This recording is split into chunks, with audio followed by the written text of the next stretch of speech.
अध्यात्म आपलं जीवन आपण सुखी कसं जगू, आपल्या जीवनामध्ये आपल्याला त्रासरहित आपण जीवन कसं जगू, हे जगण्याकरता हा अध्यात्म विचार आहे, परमार्थ विचार आहे. तर धर्माबद्दल कसं जाणून घ्यावं माझा खरं तर सांगायचं झालं तर धर्म हा जाणून घ्यायचा विषयच नाहीये.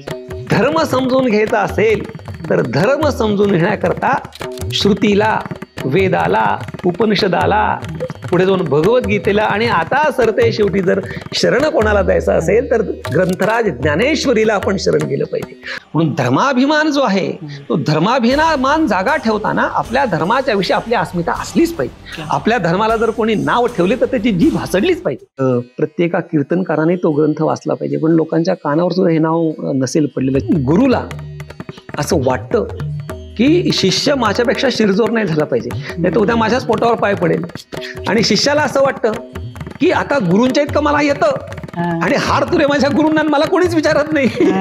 असं एकमेकांवर सीमा ओलांडण्याचा ते प्रयत्न करतात. अशी गोष्ट होऊ नये. तर कीर्तन प्रवचन ज्याचं पोट भरलेलं आहे त्यांनी करावं. हरिमुखे म्हणा पुण्याची गणना कोण करी. त्या कलियुगामध्ये कलियुगी उद्धार हरीच्या नावे. संजीवन समाधी. संजीवन म्हणजे माऊली ज्ञानोबा आहे तिथे आहेतच, हा माझा दृढ विश्वास आहे, दृढ श्रद्धा आहे. फक्त त्या चक्षुनी तुम्हाला बघता आलं पाहिजे.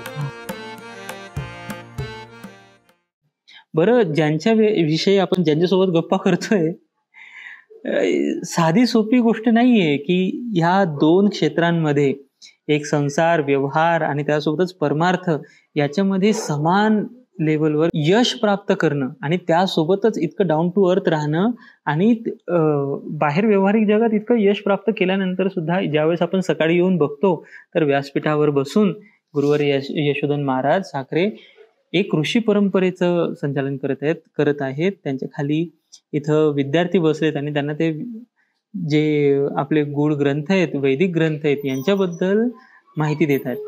आणि जर तुम्हाला अशा महान व्यक्ती आणि साधक लोकांच्या अंतरंगातल्या काय गोष्टी असतात त्या जाणून घ्यायच्या आहेत तर नक्की हा व्हिडिओ पूर्ण बघा. तुम्हाला आनंद झाला तर तो आमच्यासोबत नक्की शेअर करा. पुन्हा एकदा रामकृष्ण हरी.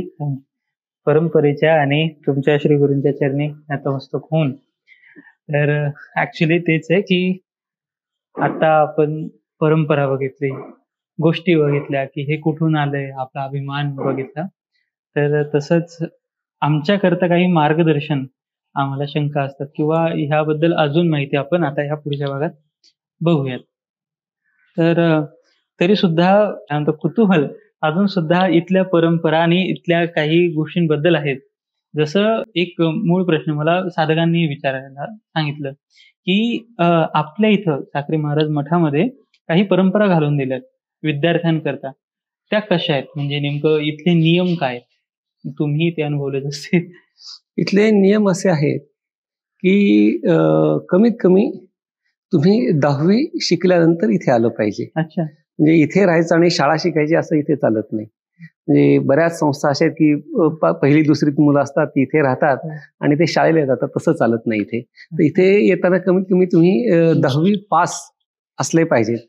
तर 10वी पर्यंत शिक्षण झाल्यानंतर तुम्ही इथे आलं पाहिजे आणि इथे आल्यानंतर फक्त हेच शिकलं पाहिजे, बाहेरचं तुम्ही शिकता कामा नये. दुसरी गोष्ट मग अशी आपण बघितलं की माधुकरी मागून तुम्हाला शिकण्याची तुमची मानसिक तयारी पाहिजे. इथे माधुकरी मागायला. त्याच्यानंतर इथे तुम्हाला रोज 2 तास शारीरिक श्रम करावे लागतात. आश्रमाची सेवा 2 तास तुम्हाला करावी लागते. इथे पहिल्यांदा आल्याबरोबर कुठलाही ग्रंथ शिकवला जात नाही. पहिलं वर्ष 1.5 वर्ष तुम्हाला पाठांतरच करावं लागतं. तर भगवद्गीता आणि भजनी मालिका हे 2 ग्रंथ झाल्याशिवाय तुम्हाला कुठलाही पुढचा ग्रंथ शिकवला जात नाही.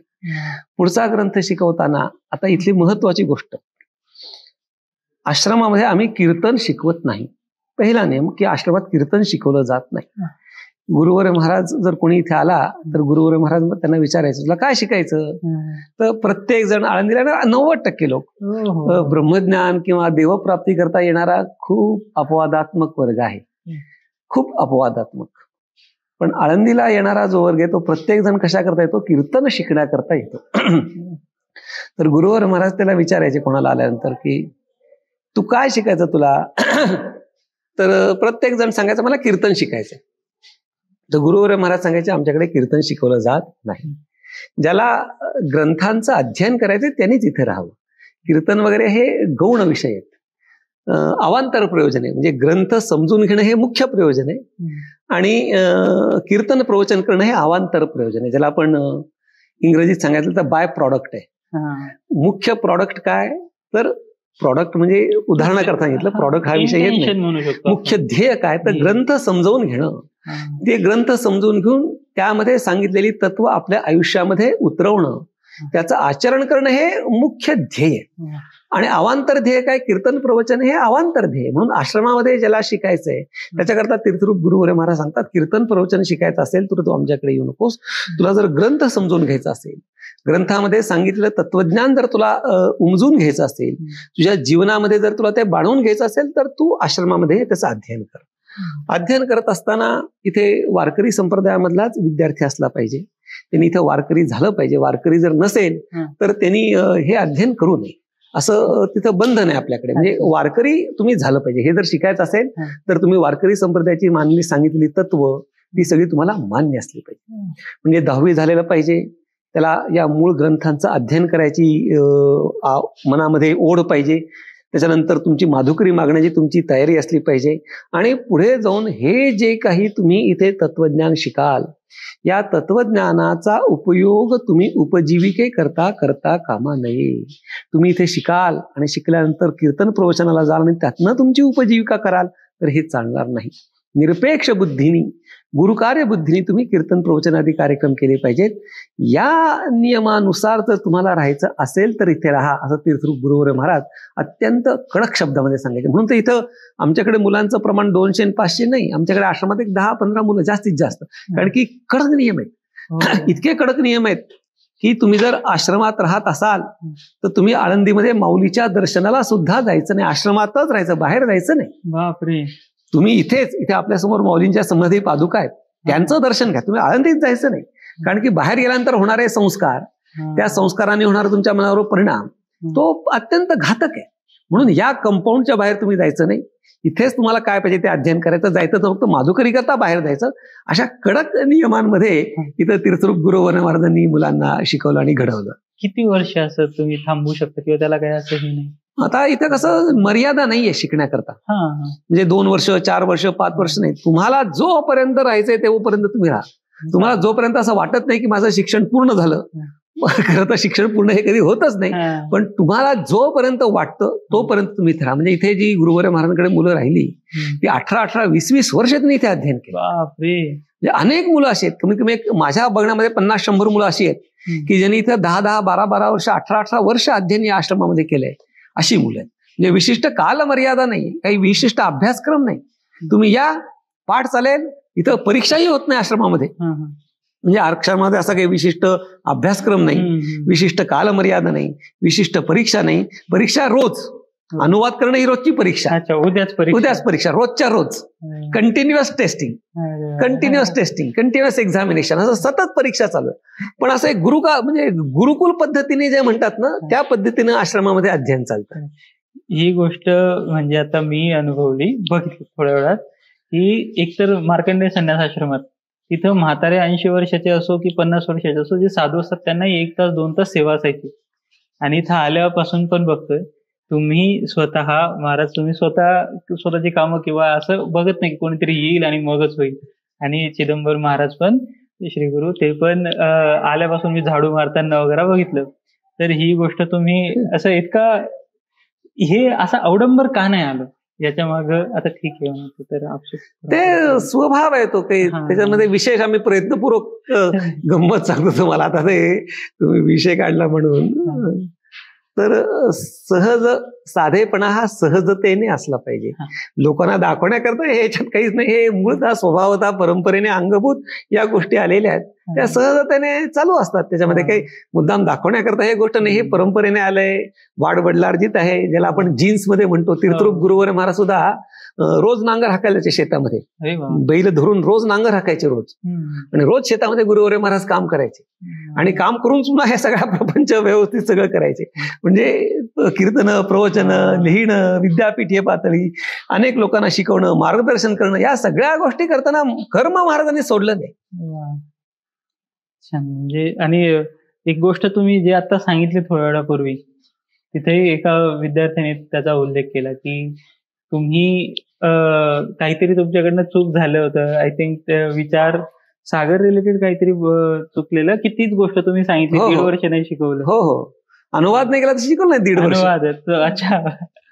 म्हणजे तेव्हाही तुमच्या, आणि ते विद्यार्थ्यांकरता पण ते सगळ्यांकरता नियम, तो माझ्याकरता नाही, प्रत्येकाकरता नियम, कोणी असो तो. छान. आणि यातनं कदाचित तुमचा जो धर्म आहे तो बळकट झाला, असं जे आपण आता थोड्या वेळापूर्वी पेशन्स म्हणतात ना, तो पेशन्स वाढतो. अशा गोष्टींनी नियमाने जर तुम्ही वागला तर जी सहनशक्ती आहे, पेशन्स आहे, ज्याला शास्त्रीय परिभाषेमध्ये तितिक्षा असं म्हणतात. सहनम सर्व दुःखानाम अप्रतिकार पूर्वकम चिंता विलापरहितम सा तितिक्षा निगद्यते. ही तितिक्षा साधकामध्ये बांधली पाहिजे. नाही तर आता कसं प्रत्येकाला फास्ट आल्यानंतर एखाद्या मुलाला आई वडील सोडायला येतात, तिथे विचारतात किती दिवसात कीर्तनकार होईल. तुम्ही अजून त्याला इथं सोडलं पण नाही आश्रमामध्ये, किती दिवसात कीर्तनकार होईल असं तुम्ही विचारता. कठीण आहे, फार खूप कठीण. खरं तर जीवनाचा उद्देश काय असावा विद्यार्थ्यांचा इथं आल्यावर, त्या दृष्टीने? आणि आमच्यासारखे जे बाहेर राहतात मात्र अध्यात्माशी कुठून तरी जुळू नये, उद्देश काय असावा ह्या सगळ्या अभ्यासाचा म्हणा किंवा कशाचा? तुम्हाला ब्रह्मलीन स्वानंद सुखनेवासी जोग महाराज त्यांचा एक बहुतेक परमार्थ विचार नावाचा ग्रंथ आहे. आता नाव लक्षात नाही माझ्या, पण त्या ग्रंथामध्ये त्यांनी फार सुंदर लिहिले जोग महाराजांनी. तर जोग महाराज त्याच्यामध्ये असं लिहितात की परमार्थ कशा करता करायचा, काय कारण काय.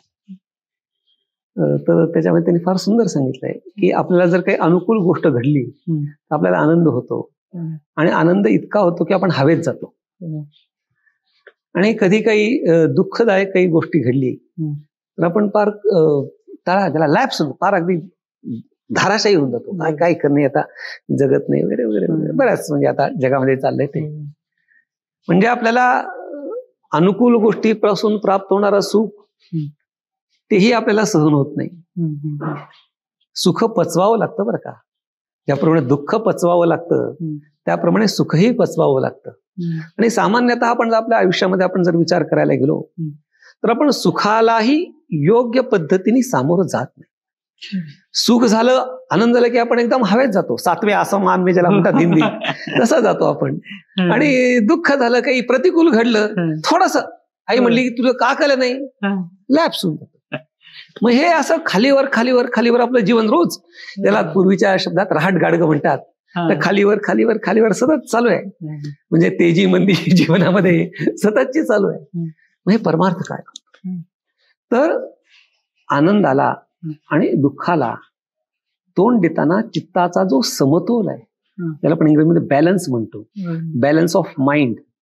तर चित्ताचा जो समतोलपणा आहे, तो समतोलपणाचं सामर्थ्य हा परमार्थ देतो. म्हणजे कीर्तन प्रवचन करणं हे परमार्थाचं साध्य नाहीये. सुखाला आणि दुःखाला पचवायला शिकवतो. म्हणजे ब्रह्मज्ञान वगैरे होईलच हे नाही, पण आत्ताचा सध्या जीवनामध्ये लगेच ज्याला इन्स्टंट त्याचं फळ म्हणतो, ते काय फळ आहे की जीवनामध्ये आपण समतोलतेने कसं जगू शकतो. म्हणजे मी माझा स्वतःचा अनुभव सांगतो. मला काही योग्यता अजिबात आलेली नाहीये, जी संत महात्म्यांना काही झालं तरी समतोलपणा, चिडणार नाही, रागवणार नाही, ही काही योग्यता मला नाही आली. खरं सांगायचं त्यात दुःख खोटं काय, पण माझा अनुभव सांगतो मी तुम्हाला. मीही काही झालं मनासारखं तर खूप आनंदी होतो, वाईट झालं तरी मलाही दुःख होतं. पण काय होतं की हा विचार जर मनामध्ये चालू असेल, तेवढा मोठा अधिकार नाही आपला, पण हा विचार जर मनामध्ये सतत चालू असेल तर दुःखाचा कालावधी आहे तो मात्र निश्चित कमी होतो. जर एखादी प्रतिकूल गोष्ट झाल्यानंतर एखाद्या माणसाला जर 8 दिवस दुःख होत असेल तर ह्या विचार करणाऱ्या माणसाला 2-3 दिवसात तो ह्याच्यातनं बाहेर येतो आणि आनंदाने एकदम खूप जातो.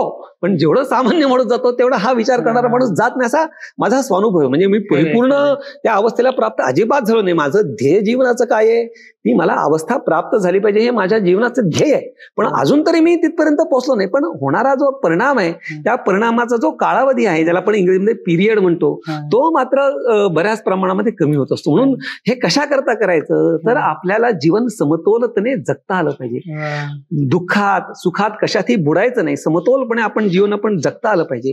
सगळ्यांना आनंदाने व्यवस्थित रीतीने तोंड देता आलं पाहिजे. याच्या करता हे अध्यात्म आहे. अध्यात्म काय हे कीर्तना करता, प्रवचना करता, सगळीकडे अवडंबर माजवण्याकरता किंवा माझ्या ठिकाणी गुरुत्व किंवा मला फॉलोअर्स निर्माण होण्याकरता अध्यात्म नाहीये. अध्यात्म आपलं जीवन आपण सुखी कसं जगू, आपल्या जीवनामध्ये आपल्याला त्रासरहित आपण जीवन कसं जगू, हे जगण्याकरता हा अध्यात्म विचार आहे, परमार्थ विचार आहे. याच्याशी निगडीत दोन प्रश्न आहेत माझे. एक तर जसं तुम्ही आता जीवनातला सुखी म्हणजे बेसिक अर्थ, तर कारण काय एकदम सोप्या शब्दामध्ये ते तर आता आपलं निश्चित झालं. त्याच्यासोबत एक दुसरा असतो की आपला अहंकार, तो वाला अहंकार नाही की ज्याच्यामध्ये आपण आपल्या परंपरेचा धर्माचा अहंकार बाळगतो. त्यावेळेस जसं आधी आपला आता थोड्या वेळापूर्वी चर्चा झाली की जसा पतंग खालीच पडलेली आहे तर तिला दोर आहे की नाही इतका फरक नाही पडत, पण ज्यावेळेस ती खरी उडायला लागते त्यावेळेस ती किती स्ट्रॉंग दोरी आहे तिची, जेणेकरून ती भरकटू नये. तसं हे धर्म किंवा धर्माचे बंधनं, तसं आता धर्म उठायला लागलेत, लोकांना कळायला लागलेत, लोक धार्मिक व्हायला लागलेत. विराट कोहली प्रेमानंद महाराजांच्या इथे जायला लागल्यापासून भरपूर लोक पण आता सो कूल म्हणून पण गीता वाचतात किंवा फक्त कोणाच्या तरी विरोधात जाऊन म्हणून घोषणाही देतात. तर हा सगळा जो धर्माचा प्रकार वाढतोय, तर याच्यामध्ये ह्या धार्मिक लोकांना जर खरा धर्म जाणून घ्यायचा असेल तर त्यांनी कुठले विचार किंवा कुठले मुद्दे डोक्यामध्ये घेतले पाहिजे? आता पहिल्यांदा अभिमानाच्या संबंधाने आपण प्रश्न विचारला. धर्माविषयी आपण विचार करूच, परंतु अभिमान या संबंधाने आपण विचार केला. तर अभिमानाचा विचार करताना 3-4 प्रकाराने अभिमानाचा विचार करणं हे क्रमप्राप्त आहे. तर प्रामुख्याने पुष्टगंड, न्यूनगंड, गर्व, अभिमान आणि अस्मिता हे त्या अहंकाराचे विविध कंगोरे आहेत. आता पुष्टगंड म्हणजे काय तर ओव्हर कॉन्फिडन्स, याचं नाव आहे पुष्टगंड. म्हणजे आपण ओव्हर कॉन्फिडंटही नसावं. न्यूनगंड म्हणजे ज्याला आपण इन्फ्युरियरिटी कॉम्प्लेक्स असं ज्याला म्हणतो तोही नसावा. गर्वही नसावा, अभिमानही नसावा, परंतु आपल्या धर्माच्या संबंधानं आपली अस्मिता ही जागी पाहिजे. म्हणजे माजही करायचं नाही, एकदम खड्ड्यातही राहायचं नाही, पण आपल्या धर्माच्या संबंधाने आपली असलेली अस्मिता आपण जागी ठेवली पाहिजे. आणि आपली अस्मिता जागी ठेवण्याकरता कालच एक चर्चासत्रामध्ये मी याच्याविषयी बोललो. आता धर्माच्या संबंधाने जे मी काही सांगतोय ते भाषेच्या संबंधाने सांगतोय, धर्माच्या संबंधाने पण आपण त्याचा विचार करू. मौली ज्ञानोबा सांगतात, माझा मराठाची बोलू कौतिके, ते अमृतातेही पैजा जिंके, ऐसी अक्षरे रसिके मिळवी. तर मौली ज्ञानोबा यांनी मराठी मनाचा, मराठी सारस्वताच्या संबंधाने असलेला अभिमान जागा केला, अस्मिता जागी केली. ज्याला एकदम डाऊन झाला होता कॉन्फिडन्स, त्या कॉन्फिडन्सला बूस्ट केलं, अस्मिता जागी केली. पण अस्मिता जागी करताना ज्ञानेश्वरीच्या संबंधानं नामदेवराय सांगतात, 56 भाषांचा केलासे गौरव, भवारनवी नाव उभारली. म्हणजे मौली ज्ञानोबा यांनी ज्ञानेश्वरीमध्ये 56 भाषांचा गौरव केलाय. आणि इकडे काय म्हणतायत, माझा मराठाची बोलू कौतुके. किती समन्वय आहे. म्हणजे आपल्या आईचा मोठेपणा सांगण्याकरता दुसऱ्याच्या आईला शिव्या देण्याचं काहीही काम नाही. माझ्या गुरूंचं महत्व सांगताना दुसऱ्यांच्या गुरूंना मी शिव्या देऊ नये. माझे गुरु मोठे आहेत, त्यांची अस्मिता माझ्याजवळ मान्य आहे, पण जर दुसऱ्या व्यक्तीचा गुरु त्याच्या दृष्टीने मोठा असेल तर त्याला आपण सांगून उपयोग नाही ना. तुझे गुरु असायचे नाही, त्याचे गुरु. बघा, त्याच्यामध्ये सीमारेषा कळली पाहिजे. म्हणजे अभिमान काय, अस्मिता काय, न्यूनगंड काय, या गोष्टी कळल्या पाहिजेत. आणि आपल्या मातेचं, आपल्या गुरूंचं मोठेपणा सिद्ध करण्याकरता दुसऱ्यांच्या गुरुला, आईला शिव्या द्यायची काहीही गरज नाही. म्हणून धर्माभिमान जो आहे तो धर्माभिमान जागा ठेवताना आपल्या धर्माच्या विषयी आपली अस्मिता असलीच पाहिजे. आपल्या धर्माला जर कोणी नाव ठेवले तर त्याची जीभ हसडलीच पाहिजे. परंतु आपल्या धर्माला मोठेपणा सिद्ध करण्याकरता दुसऱ्याच्या धर्माला, दुसऱ्याच्या गुरुला, दुसऱ्याच्या आईला नावं ठेवण्याची काहीही आवश्यकता नाही. म्हणून आपली अस्मिता, तुकोबाराय, मौली ज्ञानोबाराय फार सुंदर, पाहेपा ध्वजेचे चिरुगुट, राया जतन करिता कष्ट. ध्वज आहे आपल्या भागवत धर्म पताकात, तिला जपण्याकरता आपण आपल्या जीवाचा आटापिटा केला पाहिजे. त्या ध्वजेविषयी जर कोणी काही बोलेल तर आपण ते सहन करता कामा नये, कारण ती आपली अस्मिता आहे. म्हणून आपण आपली अस्मिता ही जागी ठेवली पाहिजे. आणि आपली अस्मिता जागी ठेवत असताना दुसऱ्यांना टीका करणं, दुसऱ्याच्या धर्माला नावं ठेवणं, या गोष्टी तेवढ्या योग्य ठरतील असं मला तरी वाटत नाही. म्हणून आपली अस्मिता, आपला धर्म, ह्या आपण नक्की त्याच्याविषयी आपण स्वाभिमान बाळगला पाहिजे. आणि कसं आहे की मगाशी सांगितल्याप्रमाणे धर्म ही फार मोठी व्यापक संकल्पना आहे. त्या धर्माच्या संकल्पनेला समजावून घेऊन सगळ्या गोष्टी माणसाने केल्या पाहिजेत. हे धर्माची अस्मिता हेच की ज्यावेळेस कुणाला अस्मिता आहे, मात्र ती अस्मिता जर काय म्हणतो आपण अपुरी अस्मिता आहे फक्त, पण भरपूर लोक, माझा प्रश्न हा आहे की भरपूर लोकांना अस्मिता आता जागी झाली आहे, मात्र त्यांना धर्म म्हणजे काय हे जाणून घेण्याकरता काय तेच माहिती नाही. तर त्यांच्याकरता तुम्ही काय एक गाईडलाईन द्याल का की हे जाणून घ्या काहीतरी कमीत कमी धर्माबद्दल? तर धर्माबद्दल कसं जाणून घ्यावं माझा समजा? खरं तर सांगायचं झालं तर धर्म हा जाणून घ्यायचा विषयच नाहीये. शास्त्र सांगतं, मी सांगतो असं नाही. धर्म आणि ब्रह्मविचार आता आपण करणार नाही, पण एका श्रुतीमध्ये वाक्यामध्ये हे आलंय, धर्म अतींद्रिय धर्म ब्रह्मार्थे श्रुतिरेव बलीयसी. धर्म हा अतींद्रिय आहे. अतींद्रिय म्हणजे काय की आपल्या इंद्रियांना तो धर्म समजणारा नाहीये. बरोबर.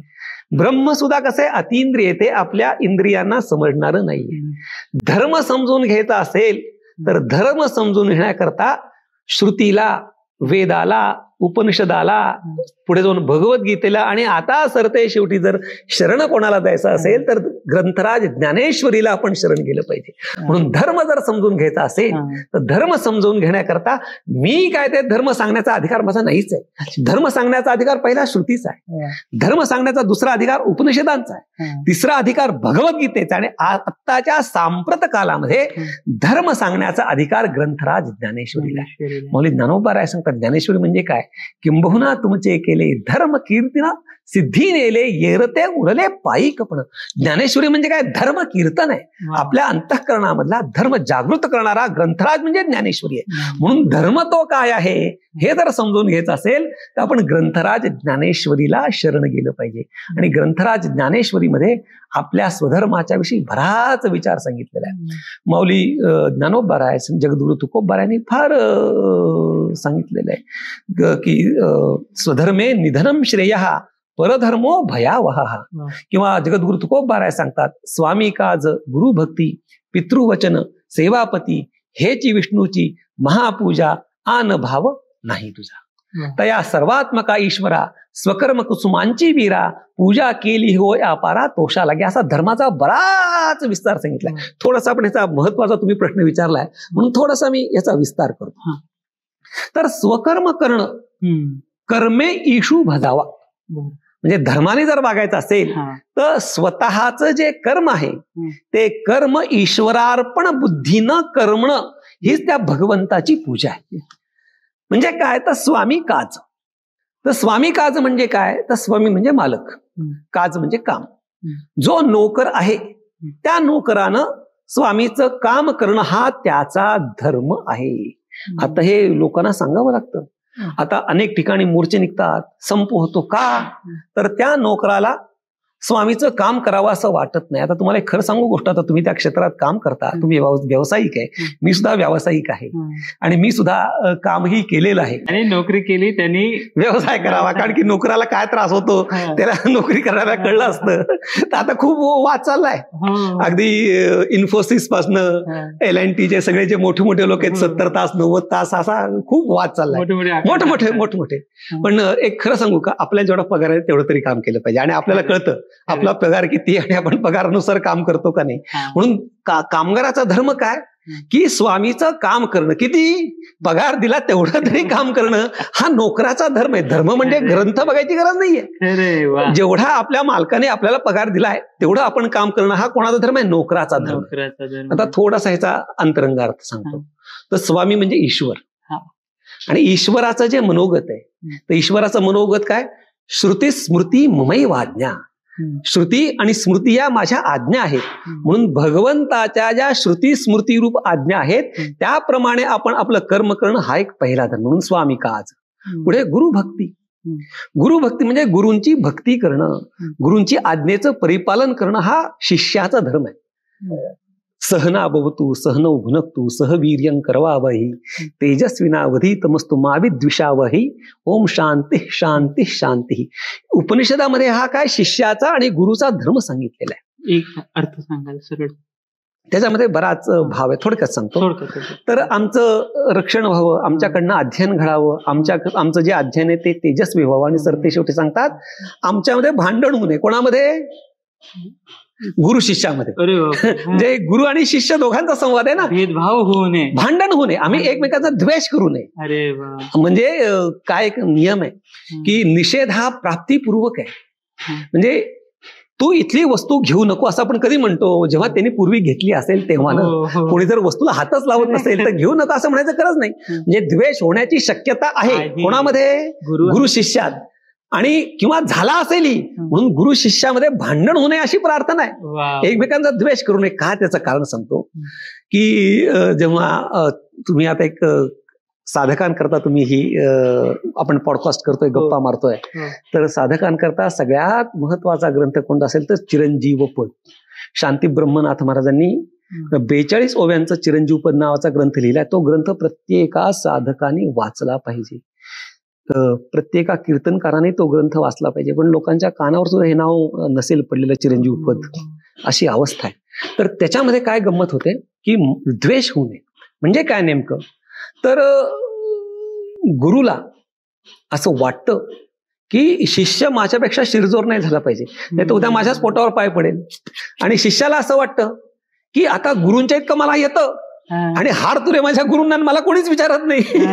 असं एकमेकांवर सीमा ओलांडण्याचा ते प्रयत्न करतात. अशी गोष्ट होऊ नये. आणि झाडाखाली झाड वाढत नाही असं त्या शिष्याला वाटतं. म्हणून मी माझा स्वतंत्र सगळा विस्तार केला पाहिजे, पण या गोष्टी आमच्याकडनं होऊ नयेत असं ती प्रार्थना आहे. त्याच्यामध्ये एक बारकाव आहे की सहनावतु सहनौ भुनक्तु.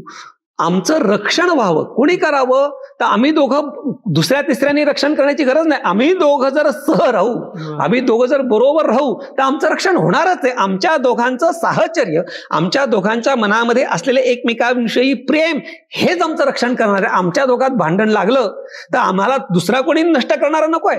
मग आमचं जर रक्षण व्हायचं असेल तर कोण रक्षण करणार आहे? आमच्या दोघांचं जे साहचर्य, आमच्या दोघांच्या मनामध्ये असलेला एकमेकांच्या विषयीचा प्रेमभाव, तोच आमचं रक्षण करणार आहे. तिसरा कोणी रक्षण करता आम्हाला नकोय. म्हणून स्वामिकाच गुरुभक्ती. पुढे पितृवचन म्हणजे आपल्या वडिलांच्या आज्ञेचं परिपालन करणं, त्यांच्या वचनाची परिपूर्तता करणं. सेवापती. आता याच्याबद्दल तर सांगणं फार कठीण आहे. पतीची सेवा पत्नीने केलं पाहिजे. पातिव्रत्य धर्माचं तिने आचरण केलं पाहिजे. पातिव्रत्य धर्म काय याच्याविषयी मौलिक ज्ञानोबा यांनी बराच विस्तार सांगितलेला आहे. म्हणून पतीची सेवा करणं म्हणजे पतीच्या कोणत्याही कामाला मदत करणं असा त्याचा अर्थ नाहीये. म्हणजे पती जर चुकीचा वागत असेल तर चुकीच्या कर्मातनं पतीला परावृत्त करणं ही पतीची सेवा आहे. म्हणजे पती हा की हिने हा नाही. पती जर चुकीचं वागत असेल तर चुकीच्या वागणाऱ्या पतीला अयोग्य मार्गापासून काढून सन्मार्गाला लावणं हे पत्नीचं सेवा आहे. म्हणजे त्याच्या होला हो म्हणणं ही सेवा नाहीये, हा बा ही सेवा नाहीये. कारण की शास्त्रामध्ये कांता संवित नावाचा उपदेश सांगितला की बायको ही पतीला उपदेश करते असं शास्त्रामध्ये सांगितलेलं आहे. म्हणून पितृवचन सेवापती हे जी विष्णूची महापूजा आन भाव नाही तुझा. म्हणून खरा धर्म काय तर आपलं जे स्वकर्म आहे त्या स्वकर्माचं अनुष्ठान करणं हा खरा धर्म. म्हणून मग अशी मौलींची एक ओवी सांगितली आपल्याला की तया सर्वात्मका ईश्वरा स्वकर्म कुसुमांची वीरा पूजा केली होय अपारा तोषा लागे. आपलं स्वतःचं कर्म करणं आणि ते ईश्वरार्पण बुद्धीनी करणं हीच त्या भगवंताची पूजा आहे. म्हणून धर्म धर्म धर्म जे काही म्हणतो ते आपल्याला प्राप्त असलेलं जे कर्म आहे त्या प्राप्त असलेल्या कर्माला ही भगवदर्पण बुद्धीने हे भगवंताचंच कार्य आहे. म्हणजे त्याच्यामध्ये कसं आहे की ते कर्म शास्त्राने सांगितलेलं पाहिजे. नाही तर उद्या असं म्हणेल चोरी करणं हे माझं कर्म, ते नाही चालणार. म्हणजे शास्त्रविहित कर्म आहे ते शास्त्रविहित आपल्याला प्राप्त झालेलं कर्म ईश्वरार्पण बुद्धीने करणं हा खरा धर्म आहे. ह्या सगळ्या गोष्टींमध्ये ना आता जे काही प्रश्न उत्पन्न होतात, खरं हे रिव्हर्स मेकॅनिझम चालू आहे की आधी आम्हाला तुमच्या जीवनाबद्दल कळलं की तुम्ही सांगितलं, तर आम्ही बाहेरून जाणलं, तुम्ही काल मला सांगताना मला भरपूर गोष्टी कळल्या. तर याच्यामुळे तुम्ही ही गोष्ट साध्य केली की आज तुम्ही फक्त बघायला गेलं तर तुम्ही जसं म्हटलं की परमार्थ आणि संसार हा वेगळा वेगळा ठेवून तुम्ही ते सगळं केलंय. आज सकाळी तुम्ही एका साधूप्रमाणे, एका ऋषीमुनीप्रमाणे साधकांना तुम्ही जे ज्ञान घेतलंय ते तुम्ही पुढे त्यांना देत आहात. त्याच्यासोबतच मात्र जोडून या धन उत्तम व्यवहारे असं तुकोबाराय म्हणतात. तर त्या हिशोबाने तुमचा आज पेट्रोल पंप आहे.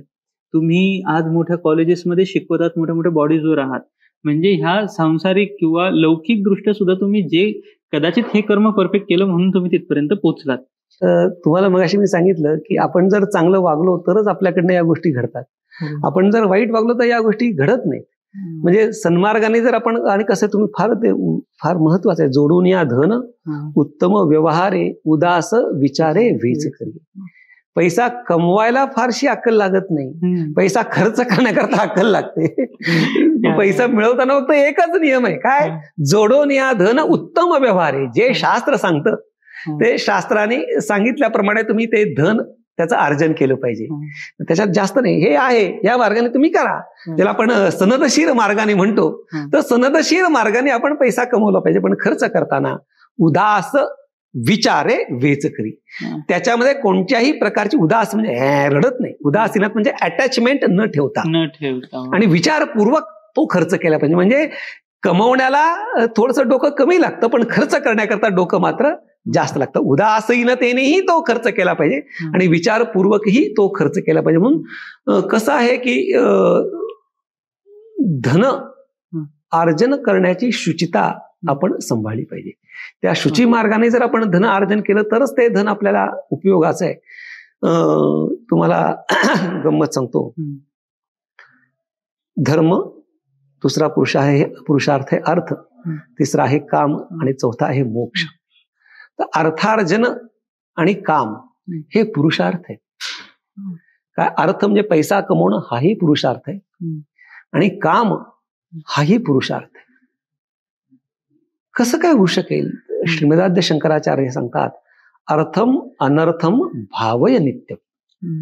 अर्थ हा माणसाच्या अनर्थाला म्हणजे अधोगतीला कारण ठरणार आहे. आणि शास्त्र काय सांगतं? अर्थ पुरुषार्थ आहे.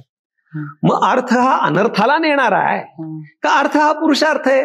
काय म्हणजे शंकराचार्य आपल्याला पूज्य आहेत आणि उपनिषदही आपल्याला पूज्य आहेत.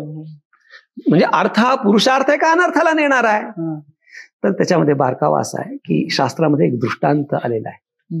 एक नदी आहे आणि त्या नदीचे 2 काठ आहेत.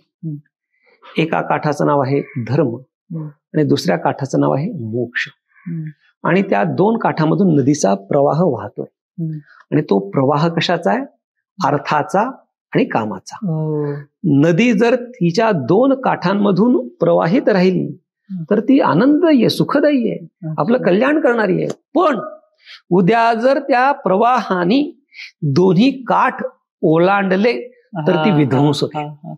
म्हणून अर्थ आणि काम हे जोपर्यंत त्या धर्माच्या आणि मोक्षाच्या मर्यादेमध्ये वाहत आहेत, त्या मर्यादेमध्ये चालतायत, तोपर्यंत ते पुरुषार्थ आहेत. आणि जर का त्या अर्थाने आणि कामाने धर्माची आणि मोक्षाची मर्यादा ओलांडली तर ते विध्वंस करणार आहेत. म्हणून अर्थ प्राप्त केलाच पाहिजे. हे गंमत सांगतो. कीर्तन प्रवचन कोणी करावं? तर कीर्तन प्रवचन ज्याचं पोट भरलेलं आहे त्यांनी करावं. ज्याचं पोट भरलेलं आहे म्हणजे ज्याला पोट भरण्याचं काहीतरी साधन सामुग्री त्याच्याकडे आहे, अशाच माणसाने कीर्तन करावं. किंवा ज्याला कशाचीच अपेक्षा नाहीये त्यांनी कीर्तन करावं. एकतर वैराग्य, पूर्ण वैराग्य. माझं योगक्षेम त्याचे जाणे जड भारी, भगवंत माझं योगक्षेमम वहाम्यहम, अशा स्वरूपाची ज्याची निश्चय आहे ना त्यांनी कीर्तन प्रवचन करावं. देव त्याचं बरोबर सगळं चालवतो. पण आपल्यासारख्या व्यावहारिक माणसानी, व्यवहार करणाऱ्या पुरुषांनी, व्यवहार करणाऱ्या व्यक्तीने कोणी कीर्तन प्रवचन करावं? तर ज्याची पोट भरण्याची सोय लागलेली आहे त्यांनी कीर्तन प्रवचन करावं. नाही तर काय होतं? पोट भरण्याची सोय न लागता जर आपण कीर्तन प्रवचन करायला लागलो तर कीर्तन प्रवचन हे पोट भरण्याचं साधन होतं. म्हणून कीर्तन प्रवचन हे जर पोट भरण्याचं साधन होऊ नये असं वाटत असेल तर पहिल्यांदा आपण पोट भरण्याची संगती लावली पाहिजे. राजकारण सुद्धा कोणी करावं, ज्याचं स्वतःचा उदरनिर्वाह कुटुंब चालवण्याची व्यवस्था आहे त्यांनी राजकारण करावं. अवघड झालं सांगायचं. नाही तर मग राजकारणाचा उपयोग पोट भरण्याकरता नको व्हायला. धर्मकारणाचा परमार्थाचा उपयोग पोट भरण्याकरता होऊ नये. पोट भरण्याकरता जी तुम्ही संगती लावा मग परमार्थ करा, पोट भरायची संगती लावून मग राजकारण करा. मग हे आता जे काही चाललंय विचित्र अवस्था ती येणार नाही ना. म्हणून अर्थार्जन हे केलंच पाहिजे. अर्थार्जन हे पहिल्यांदा केलं पाहिजे. म्हणजे परमार्थाच्या अगोदर पोट भरायची संगती लागली पाहिजे आणि पोट भरायची संगती लागल्यानंतर मग आपण परमार्थामध्ये प्रवृत्त झालं पाहिजे. म्हणून व्यवसाय करावा लागतो. कोणाला व्यवसाय करायला लागतो? जो कीर्तनाचा व्यवसाय करत नाही त्याला पोट भरण्याकरता दुसरा काहीतरी व्यवसाय हा करावाच लागतो. आणि तो उत्तमरित्या करणं त्याकरता म्हणजे तुम्ही ते दाखवलंच आहे की तो मी दाखवलं नाही. माझ्या परंपरेने आले ते नाही चालत राहिले. ते माझ्यामध्ये त्यात स्वकर्तृत्व असं काहीच नाही. माझी नम्रता प्रत्येक नम्रता नाही, वस्तुस्थिती आहे. असं तर म्हणजे थोडस दुःखाची काय म्हणतो आपण त्याला अनुभव असा माझा की परंपरेचा अभिमान किंवा ज्याला आपण अस्मिता म्हणतो तो आहे. फार छान वाटतं ज्यावेळेस गावी असणारे काही नास्तिक लोक ओळखतात की तुम्ही काय महाराज लोक, आळंदीचे लोक, तुमचे लोक असे ते पैसेच घेतात, ते असंच करतात. हा विषय असताना आम्ही सांगतो की तुम्हाला सांगतो घडलेली गोष्ट. आता म्हणजे मलाही कित्येकदा असं मी कीर्तन ऐकतो ना काही काही. म्हणजे मी प्रामाणिकपणे सांगतो की जोपर्यंत हे युट्यूब इंटरनेट वगैरे नव्हतं ना तर मी प्रत्यक्ष फार कमी लोकांची कीर्तन ऐकली. म्हणजे कुठे कीर्तनाला जाऊन बसायची मला वेळ आली नाही. कारण की तीर्थरूप गुरुबरे महाराजांकडे एवढा ज्ञानाचा साठा होता की कोणाकडे जाऊन काही ऐकावं अशी वेळ माझ्याकडे नाही आली. त्यांच्याकडेच मी श्रवण केलं. पण आता हे काय होतं की युट्यूबवर वगैरे कीर्तनं दिसतात आणि मग काय गंमत होते ती कीर्तनं बघितल्यानंतर आपण कीर्तनकार आहोत अशी म्हणायची मला लाज वाटायला लागते. अशी अवस्था आहे आता. कधी कधी म्हणजे काही आहेत थोर कीर्तनकार पण काही काही त्यांच्यावरच हे सगळं चाललंय ना. तर या संबंधाने तुम्हाला एक गोष्ट सांगतो. ब्रह्मलीन रंगनाथ महाराज परभणीकरांची गोष्ट आहे. तर परभणीकर रंगनाथ महाराज गुरुजी पंढरपुरामध्ये राहायचे चातुर्मासाला. आणि एकदा काय झालं, भगवान विठ्ठलेशाच्या महापूजेला गुरुजी गेले आणि गुरुजींच्या सोबत त्यांचा एक श्रीमंत शिष्य, ते आर्य वैश्य समाजामधले होते. श्री गुरुजी फार श्रीमंत समाज आहे तो. त्या आर्य वैश्य समाजामध्ये श्रीमंत लोक गुरुजींचे शिष्य. ते एक सावकार गुरुजींसोबत पंढरीशाच्या रावळामध्ये गर्भागृहामध्ये गेले. पूजा वगैरे झाली आणि पूजा झाल्यानंतर जेव्हा घरी परत सावकार आले तर सावकार परत आल्यानंतर खिसा बघतात तर अख्खा खिसा मारलेला, काही रुपया शिल्लक नाही खिशाला. गुरुजींकडे गेले सावकार आणि गुरुजींना म्हणाले आपण पंढरीशाच्या रावळामध्ये गेलो होतो, मंदिरामध्ये गेलो होतो, तिथं सगळे वारकरी होते आणि माझा खिसा हा वारकऱ्यांनीच मारला. म्हणजे वारकरी चोर आहे अशा भाषेमध्ये ते सावकार बोलले. तर गुरुजी म्हणाले बरोबर आहे तुझं म्हणणं, तुझी चोरी झाली हेही बरोबर आहे, तिथे सगळे वारकरी होते हेही बरोबर आहे, पण वारकऱ्यांनी तुझी चोरी केली नाही, वारकऱ्याचा वेश घातलेल्या चोरांनी तुझी चोरी केली. म्हणून आता जे आपल्याला समाजामध्ये दिसतं तर सगळ्यांना एका भोजनामध्ये एका माळेमध्ये तोडणं अयोग्य ठरेल. अजूनही काही खरंच महात्मे आहेत, प्रवचनकार कीर्तनकार आहेत की ते अत्यंत, आता ज्यांचं काल तुम्ही नाव घेतलं, आमचे गुरुबंधू आमच्याच परंपरेत हरिभक्तीपरायण नारायण महाराज, डॉक्टर महाराज, तर अत्यंत निष्काम बुद्धीने कार्य करतात ते. म्हणजे एवढं सगळं सोडून परमार्थामध्ये प्रवृत्त आहेत. म्हणजे असे मोजके आहेत, फक्त सगळं जगच असं आहे असं नाही, पण असे मोजके महात्मे की ज्यांच्या महात्म्यांच्या तपोबलावरती हा संप्रदाय चाललेला आहे. म्हणून सगळ्यांनाच एका मापात न मोजता तिथं जाणीवपूर्वक आपण ते बोलणं आवश्यक आहे. सगळे वारकरी चोर असतात असं म्हणू नका, वारकऱ्यात काही चोर आहेत हे असं म्हणू शकता. प्रत्येक ठिकाणी तुम्ही इंडस्ट्रीमध्ये गेला तरी तीच अवस्था आहे, कुठेही गेला की तरी मानवी स्वभाव आहे, प्रवृत्ती, म्हणून तो वारकरी आहे म्हणून तो लबाड आहे किंवा तो चोर आहे असं म्हणणं धारष्ट्याच आहे, चुकीचं. मात्र जेवढे वारकरी म्हणजे भरपूर ठिकाणी कोळशाच्या खाणी असतील त्याच्यामध्ये 1-2 हिरे निघतात, पण ही एवढी सुपीक खाण आहे की इथे इतके हिरे भरपूर आहेत. म्हणजे जेवढं आता आपल्या बोलण्यामध्ये थोड्या वेळापूर्वी तुम्ही इतक्या लोकांची नावं, इतक्या समृद्ध परंपरा आणि इतकी निष्काम म्हणजे असं नाही की एक व्यक्ती, एका व्यक्तीमध्ये चला चुकून वैराग्य गेलं, त्यांनी ते अख्ख्या परंपरेत ते निश्चित. स्प्रेड करणं, जे हे आपलं भाग्य आहे. हो ही अशी लोक आहेत. तेच फक्त जसं आता पूर्वीचाच विषय, त्यात फक्त आता आली गोष्ट म्हणून सांगतो, अथवा त्याच्याबद्दल फार चिंतन करणे नव्हे.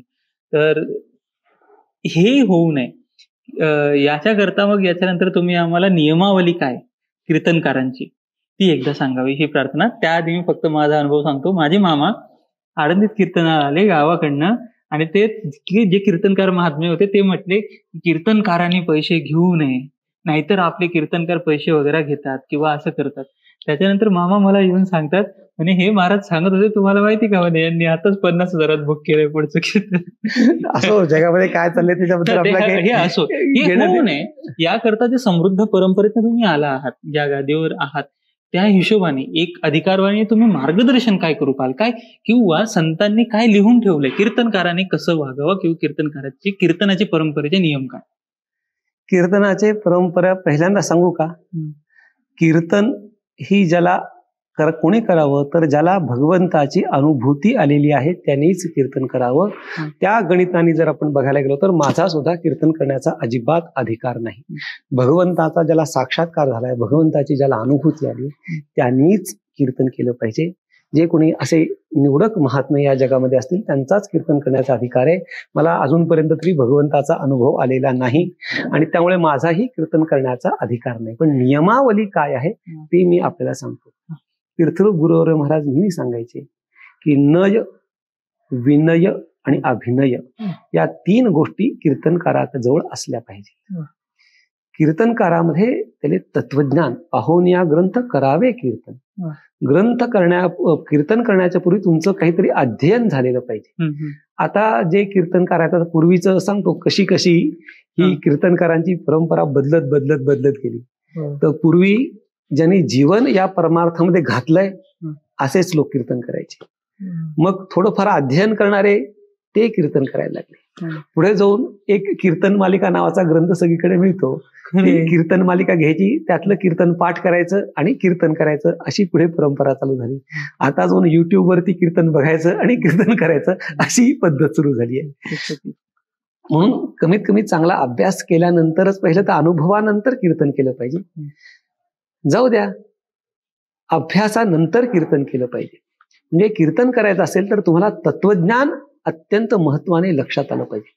तत्वज्ञानाच्या ग्रंथांचा, संत वाङ्मयाचा अभ्यास केल्याशिवाय कीर्तन करू म्हणजे पहिला नय. पुढे विनय. विनय म्हणजे विनम्रता. विद्या ददाति विनयम.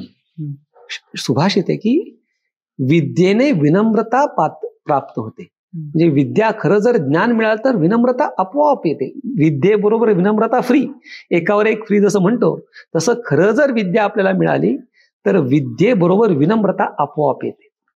पण आपल्याला जी प्राप्त झालेली असते ती खरी विद्या नसते, म्हणून त्या विद्येबरोबर विनम्रता येत नाही.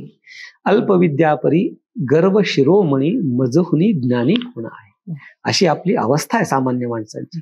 म्हणून कीर्तनकारांनी कीर्तन करताना विनम्रतापूर्वक, आणि ती नाटकी वेगळी नाही बरं का.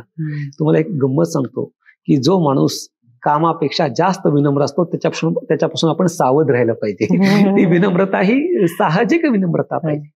नाहीतर लोकांच्या मनामध्ये असा भाव असतो, मी कोणीतरी एक जगदोद्धारा करता मला भगवंताने अवतीर्ण केलेलं आहे आणि मी जर यांचा उद्धार केला नाही तर यांचं वाटोळ होईल.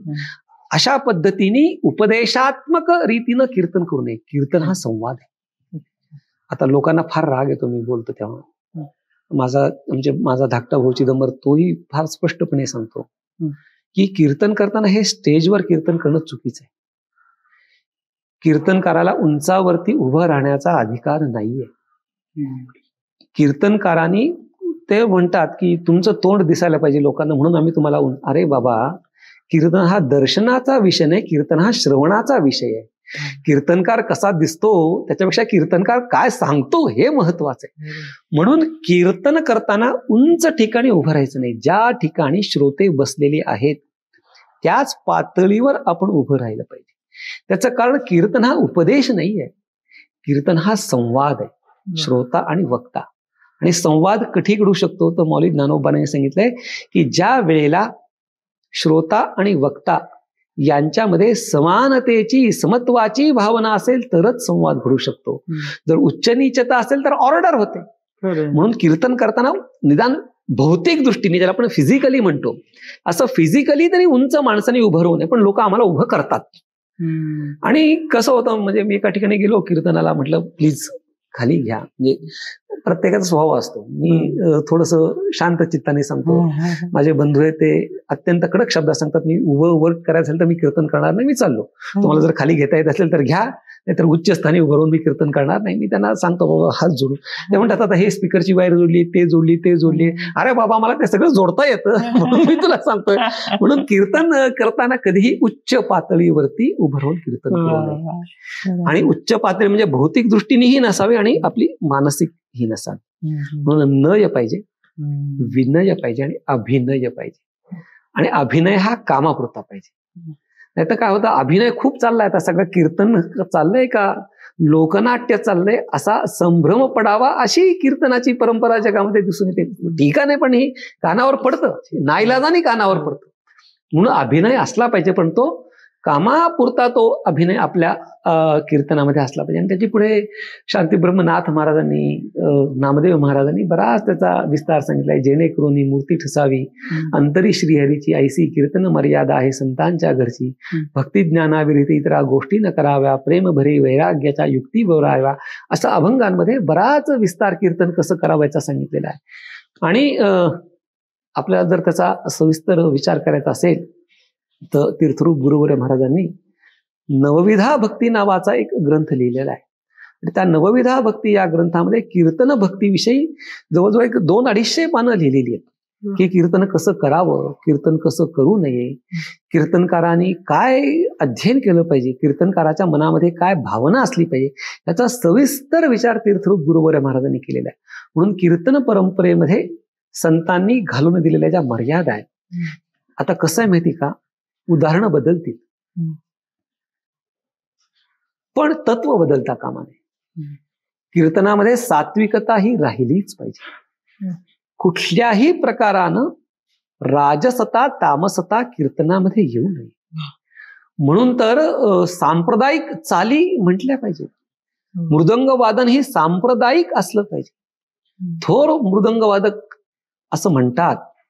माझा काही त्या मृदंग मी कामापुरता वाचवतो, पण त्याचा एवढा अभ्यास माझा नाही आहे. पण ते असं म्हणतात की हल्ली लोक मृदंग वाजवत नाही, मृदंग बढवतात.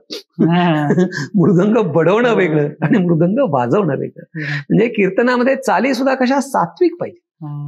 राजस तामस चाली कीर्तनाचा अंग नाहीये.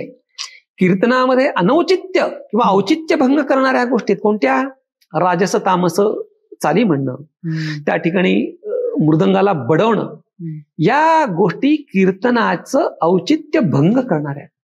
म्हणून कीर्तनामध्ये सात्विकता असणं हे अत्यंत महत्वाचं. म्हणजे सांगण्यामध्येही सात्विकता पाहिजे, चालींमध्येही सात्विकता पाहिजे, वाजवणाऱ्यांमध्येही सात्विकता पाहिजे. अजून एक सांगतो तुम्हाला की कीर्तन कोणी करावं तर कमीत कमी 2 तास ज्याला पाणी न पिता बोलता येतं त्यांनीच कीर्तन करावं. तुम्ही जर जुने कीर्तनकार बघितले, ब्रह्मलीन दुंडा महाराज असतील, तीर्थरूप गुरुवर्य महाराज आहेत, ही जी जुनी कीर्तनकार मंडळी होती, ते कीर्तनामध्ये कधीही पाणी प्यायलेलं मी बघितलं नाही. 2 तास आवंढा न देता ही मंडळी बोलायची. म्हणून आता काय, ते कीर्तनकाराच्या समोरच बिस्लरीची बाटली आणून ठेवतात आणि कीर्तन करता करता पाणी नाही. हे कीर्तनाच्या औचित्याचा मर्यादेचा भंग आहे. म्हणून कीर्तन कोणी करावं, ज्याला मिनिमम 2 तास पाणी न पिता बोलता येतं, अशाच माणसांनी कीर्तन केलं पाहिजे. म्हणजे ज्या मर्यादा आपल्या पूर्वसूर्याने घालून दिल्या त्या मर्यादेच्या आत राहून कीर्तन करावं. कीर्तन हा कधी व्यवसाय होऊ शकत नाही. कीर्तन ही अभिव्यक्ती होऊ शकत नाही. कीर्तन ही भक्ती आहे. तर कीर्तन अभिव्यक्ती म्हणजे काय, तर कीर्तन ही कला नाही आहे. कीर्तन हा व्यवसाय नाही, कीर्तन ही भक्ती आहे. म्हणून त्या दृष्टीने, अभिव्यक्तीच्या दृष्टीने, व्यावसायिकता दृष्टीने आपण जर कीर्तनाकडे बघितलं तर ते खरं कीर्तन होणार नाही, ते कीर्तनाचं नाटक होईल. डॉक्टर बाबा बोललेले, सेवा म्हणून केलं तर ठीक. भक्ती सेवा या दृष्टीनेच आपण कीर्तन करणं अत्यंत आवश्यक. तुम्ही पुन्हा संसार केला चांगला, याच्यामधनं मायेपासून कसं वाचावं सोपं. कारण की अहंकार, नास्तिकता, अविश्वास ह्या गोष्टी साहजिक आहे. आपल्या आजूबाजूला तुम्ही जसं म्हटलं की सगळं दर्शनाला जाताना सुद्धा तो धोका असतो. तर इतक्या संसारात जाऊन तिथं राहून तुम्ही हे ऋषी परंपरा सांभाळणे कसं शक्य होईल? हे काहीतरी कसं आहे माहिती का, माझं याच्यात काहीच कर्तृत्व नाहीये किंवा मी फारच शुद्ध आहे असंही नाहीये. तुमच्या मनात वाईट विचार येतात, माझ्याही मनात वाईट विचार येतात. आणि खरं सांगू का, तुम्ही जर माझं अंतःकरण तुम्हाला दिसलं तर तुम्ही इथे बसणार पण नाही एक मिनिट सुद्धा. म्हणजे हे आपण काही धुतल्या तांदळातले तर असं नाही, आपल्यामध्येही काही दोष आहेत. पण आपल्या गुरूंचा, गुरुपरंपरेचा काहीतरी आशीर्वाद आहे. म्हणजे आपलं मनुष्याचं काहीच आपलं हे नाही, आपलं कर्तृत्व काही नाहीये. म्हणजे जे काही करतोय ते प्रामाणिकपणे त्यांचा आशीर्वाद, त्यांची शक्ती आपल्या मागे उभी, हे मात्र निश्चित आहे. जे काही आपण करतो आहोत ते अचूकतेने चालण्याच्या दृष्टीने त्यांची शक्ती आहे. म्हणजे आपण फार क्षुल्लक आहोत, आपण काय फार स्वच्छ नाहीये मी स्वतः. पण कसं आहे की त्यांची काहीतरी जीवनशक्ती आहे, आणि त्यांची जी असलेली जीवनशक्ती सत्य संकल्पाचा दाता नारायण, ही जी परंपरा ज्यांनी सुरू केली किंवा हा जो विचार ज्यांनी मांडला, त्यांचा संकल्प फार मोठा आहे. आणि त्या संकल्पनेमुळे आपण काय मायेमधून बाहेर फिरायला असं अजून काही नाही घडलेलं.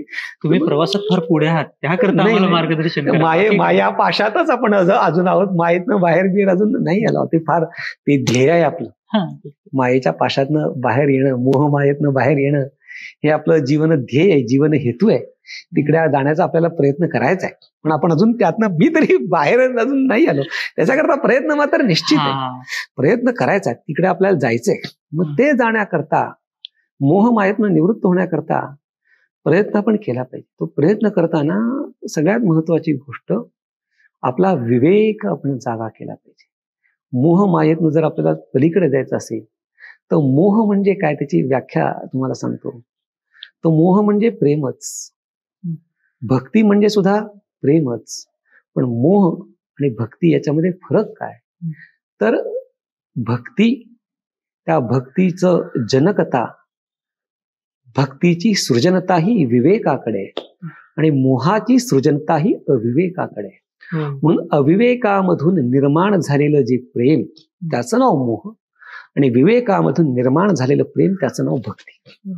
म्हणून आपल्याला या मोह मायेतनं जर सुटायचं असेल तर मोह मायेतनं सुटण्याकरता आपण आपला विवेक जागा केला पाहिजे. आपण विचार केला पाहिजे की आपण जे काही करतोय, आणि हे आपल्याला कळतं बरं का, की आपण जे काही करतोय ते योग्य का अयोग्य. थोडंसं अंतर्मुख झालं, थोडंसं संत सान्निध्यामध्ये राहिलो, थोडंसं सद्ग्रंथांचं जर वाचन केलं तर आपल्याला निश्चित कळतं की मी जे काही करतोय ते हे अन्यायकारक आहे, चुकीचं आहे. मग जर आपल्याला अंतरात्म्याला, म्हणजे आपला ज्याला आतला आवाज म्हणतात, इनर व्हॉइस ज्याला आपण इंग्रजीमध्ये म्हणतो, तो इनर व्हॉइस ऐकता आला पाहिजे आपल्याला. प्रत्येकाला इनर व्हॉइस आहे, प्रत्येकाला विवेक आहे, पण त्या इनर व्हॉइसला, आतल्या आवाजाला आपण ऐकतो का नाही, हे फार महत्वाचं. म्हणून आपल्याला जर या मोह मायेतनं जर सटकायचं असेल, त्याच्यातनं बाहेर पडायचं असेल, तर आतला आवाज, अंतरात्म्याचा आवाज, विवेकाचा आवाज ऐकण्याकरता आपण आपलं कान तयार, कान म्हणजे हा कान नाही बरं का,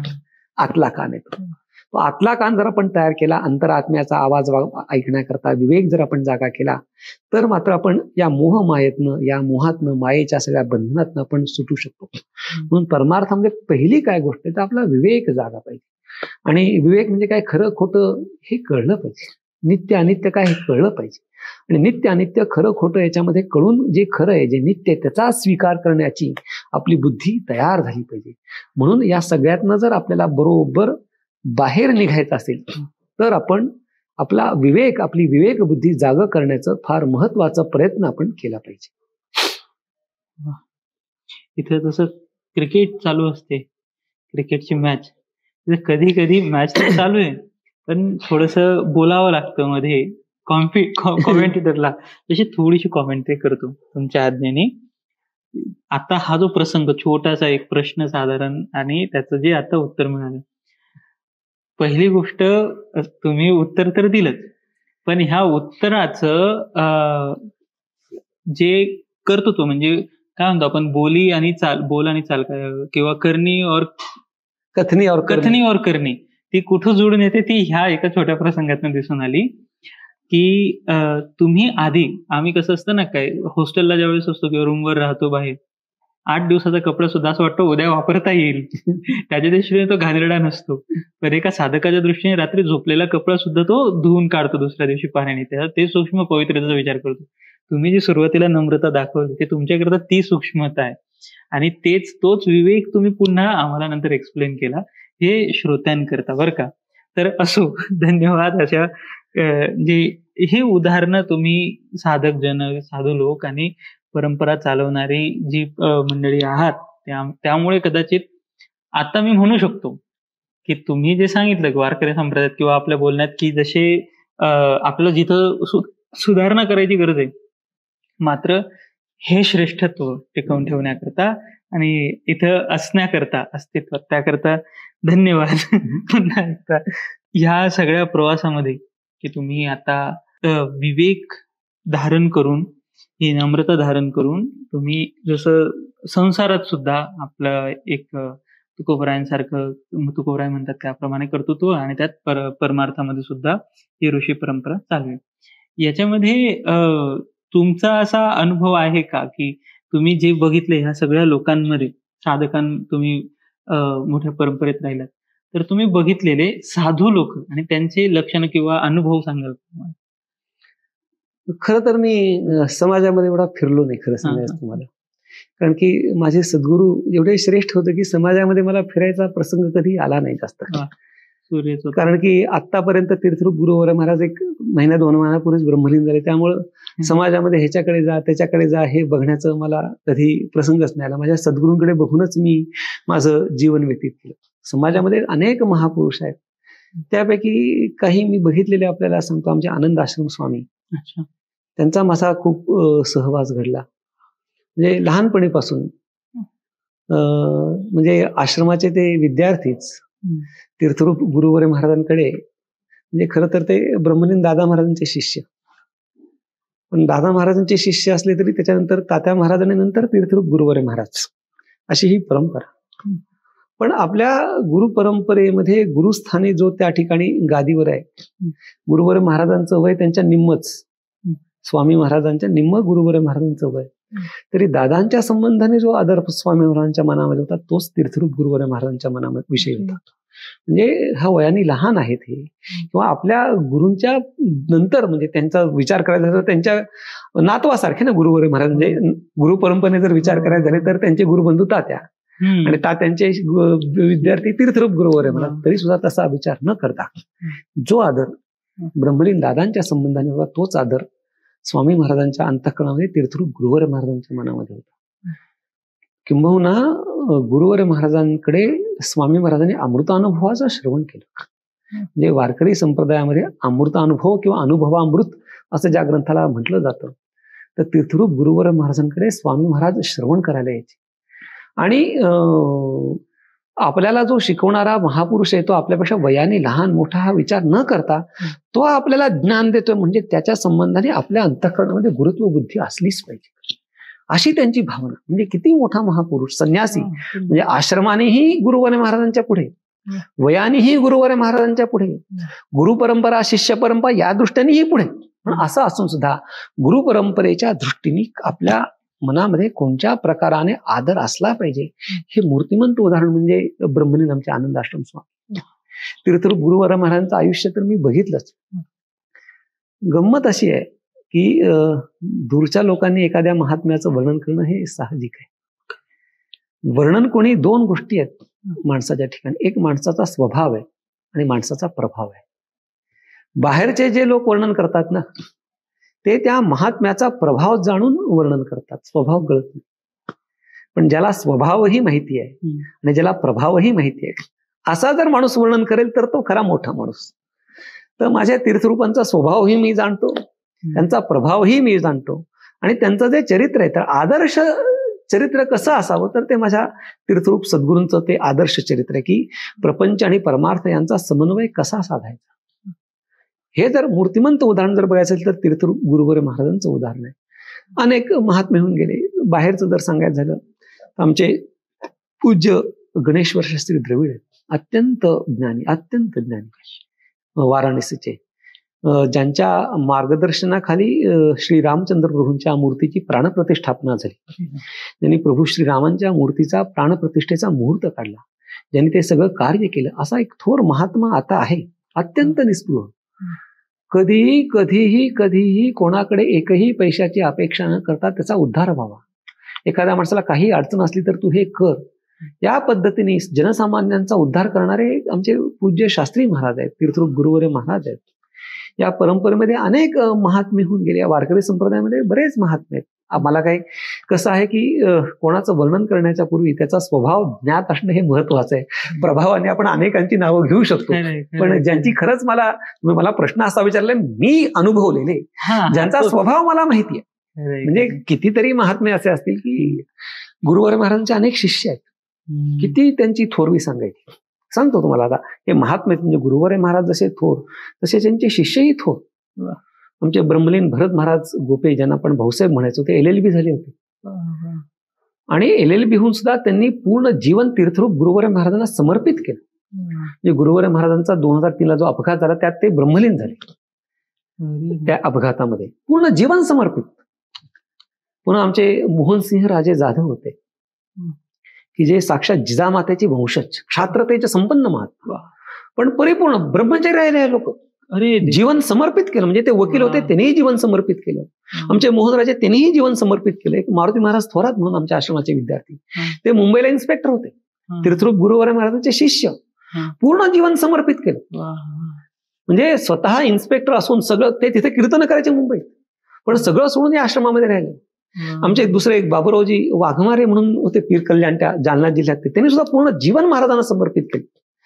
आमचे सावकार म्हणून आता आहेत विष्णुपंत चिद्रवार, अत्यंत संपन्न, पण ब्रह्मचारी राहून पूर्ण जीवन महाराजांना समर्पित केलं.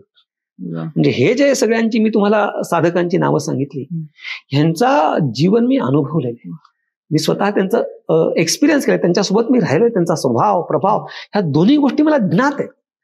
आणि असे महात्मे मी अनुभवले.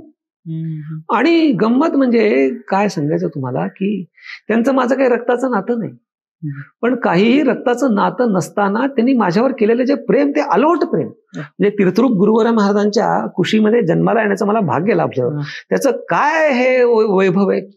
तर अनेक लोक माझ्यावरती प्रेम करतात, मी त्या लायकीचं नाहीये, पण त्यांच्या कुशीमध्ये मी जन्माला आलो निष्कारण. माझ्याकडनं काही मी त्यांना देऊ शकत नाही, त्यांच्याकडनं मला कशाची अपेक्षाही नाही, पण निष्कारण प्रेम करणारे हे महात्मे. म्हणजे जर तुम्हाला महात्म्यांचा विचार करायचा झाला तर निष्काम पद्धतीने प्रेम करणार, वैराग्य संपन्न जीवन, असे अनेक महात्मे मी अनुभवले. पण कसे, या संप्रदायाच्या परिघामधलेच मी अनुभवले, बाहेरचं जग मी अनुभवलं नाही. ज्याला आपण कशा म्हणतात, कोशामध्ये मी होतो आतापर्यंत, मला आवरण होतं, अजून त्या कोशाच्या बाहेर मी पडलोच नाही. आणि एक मला भगवंताला प्रार्थना करायची की मला या कोशातच ठेव दिला, म्हणजे बाहेर मला अनुभव नको, जग मला अनुभवायचं नाहीये. त्यांच्याच मायेच्या, प्रेमाच्या, ज्ञानाच्या कोशामध्ये मला ठेवलं. ते कसं एक रेशमाचा किडा त्या कोशामध्ये एकदम सुरक्षित असतो, आईच्या गर्भामध्ये बाळ सुरक्षित असतं, तसं मी सुरक्षिततेच्या कवचामध्येच आतापर्यंत राहिलो. आणि ते कवच कायम स्वरूपानं माझ्या पाठीमागे असावी अशी भगवंताला प्रार्थना आहे. छान छान छान. हे तर इथं मला पहिल्यांदा म्हणजे मला तुमच्या या स्वभावामुळे कॉमेंट्री करावी लागते. भरपूर गोष्टी जिथं मला असं वाटतं की मी ही गोष्ट थोडी माझ्या पद्धतीने बोलावी, की पण असो, तुमची ही नम्रता वगैरे ह्या सगळ्या गोष्टी, ही गोष्ट मला फार आश्चर्य आणि फार अजूनही त्या गोष्टीचं कौतुक वाटतंय की आपल्या तीर्थरूपांबद्दल आणि त्यासोबतच ते गुरुस्थानी पण आहेत, हा जो समन्वय आहे. आणि त्यानंतर तुम्ही म्हटलं तुम्ही आयुष्यभर त्यांचं नाव नाही घेतलं, म्हणजे नावाने हाक नाही मारली, हा जो समन्वय तुम्ही साधला, किंवा हे जे उदाहरण तुम्ही साधलं, म्हणजे ह्या वातावरणात हे जे उदाहरण घडलं या समाज, जगाने, माऊलीनी हे एक उदाहरण जगासमोर ठेवलंय की अशा प्रकारचा मान सन्मान किंवा अशा प्रकारचे चरित्र घडू शकतात. त्यामुळे ते फार असं नाही की अशक्य आताच्या काळात कळत नाही, असं नाहीये, ते तुम्ही दाखवून दिलं. याकरता खरंच माऊलींचे धन्यवाद की असे काहीतरी काय म्हणतो, कुठलाही योग असो पण त्याच्यामध्ये उदाहरणं मात्र चांगले घडवत राहतात. आपण मागे म्हटलो की आपण म्हणतो जुनी लोक की जुन्या काळात होते, आता नाहीये. आताही आहेत, फक्त ते कसं आहेत आपल्याला दृष्ट नाही, दिसत नाही, तेवढाच फक्त त्याचा विषय आहे. छान. एक साधारण आता साधारण लोकांकरता ज्ञात प्रश्न आहे, उत्तर पण तरी तुमच्या मुखावाटे थोडस एक्सप्लेन करून जर शक्य असतं तर, जर हे सगळे विचारसागर वगैरे हे जे सगळे ग्रंथ आहेत थोडे अवघड आहेत किंवा प्रत्येक जण अभ्यास करू शकेलच, पार्श्वभूमी इंद्रियांची सवय वगैरे नाही करू शकला, तर असा कुठला एक मार्ग आहे, ग्रंथ आहे की ज्याने ते त्यांच्या जीवनाचा उद्धार करू शकतात? हरिमुखे म्हणा पुण्याची गणना कोण करी, हे या सगळ्या तुकोबाराय सांगतात. एक गावे आम्ही विठोबाचे नाव आणि कापे काम नाही आता, मोडून या वाटा सूक्ष्म दुस्तर केला राजभार चालायचा. ज्याला हे नाही शक्य, खरंच अवघड आहे या गोष्टी. म्हणजे कसं आहे की आपला प्रपंच करता करता एवढा वेळ देणं, विचारसागरासारखा जर ग्रंथ श्रवण करायचा असेल, कमीत कमी 1-2-4 वर्ष तरी रोज तास 1.5 तास श्रवण केलं पाहिजे. आणि ते कसं ते ऑनलाईन वगैरे ठीक आहे, पण प्रत्यक्ष एक गुरु एक शिष्य या पद्धतीने त्या ग्रंथाचं श्रवण घडलं पाहिजे. तेवढा वेळ नाही ना आपल्याकडे. योगाभ्यास करायचा म्हटला तर तासभर मांडी घालून पण बसू शकत नाही. माझ्याच पायाला मुंग्याला तासभर बसलो होतो. मग नाही ना शक्य हे. मग याच्याकरता कलियुगामध्ये भगवंताचं नाम हे अत्यंत महत्वाचं आहे. म्हणून भगवंताचं नाव घेणं, हरिमुखे म्हणा पुण्याची गणना कोण करी. या कलियुगामध्ये कलियुगी उद्धार हरीच्या नावे, असं असल्यामुळे कलियुगामध्ये भगवंताचं नाव घेणं, आणि नाव घेताना सगळ्यात महत्वाची गोष्ट आहे, माऊली ज्ञानोबा हे योगी आहेत, आणि त्यांच्या योगाभ्यासाच्या दृष्टीने विचार करायचा म्हणलं तर ते अनंत 1 महिना 2 महिने आपण रोज 2 तास चिंतन करू तरी ते चिंतन पूर्ण होणार नाही.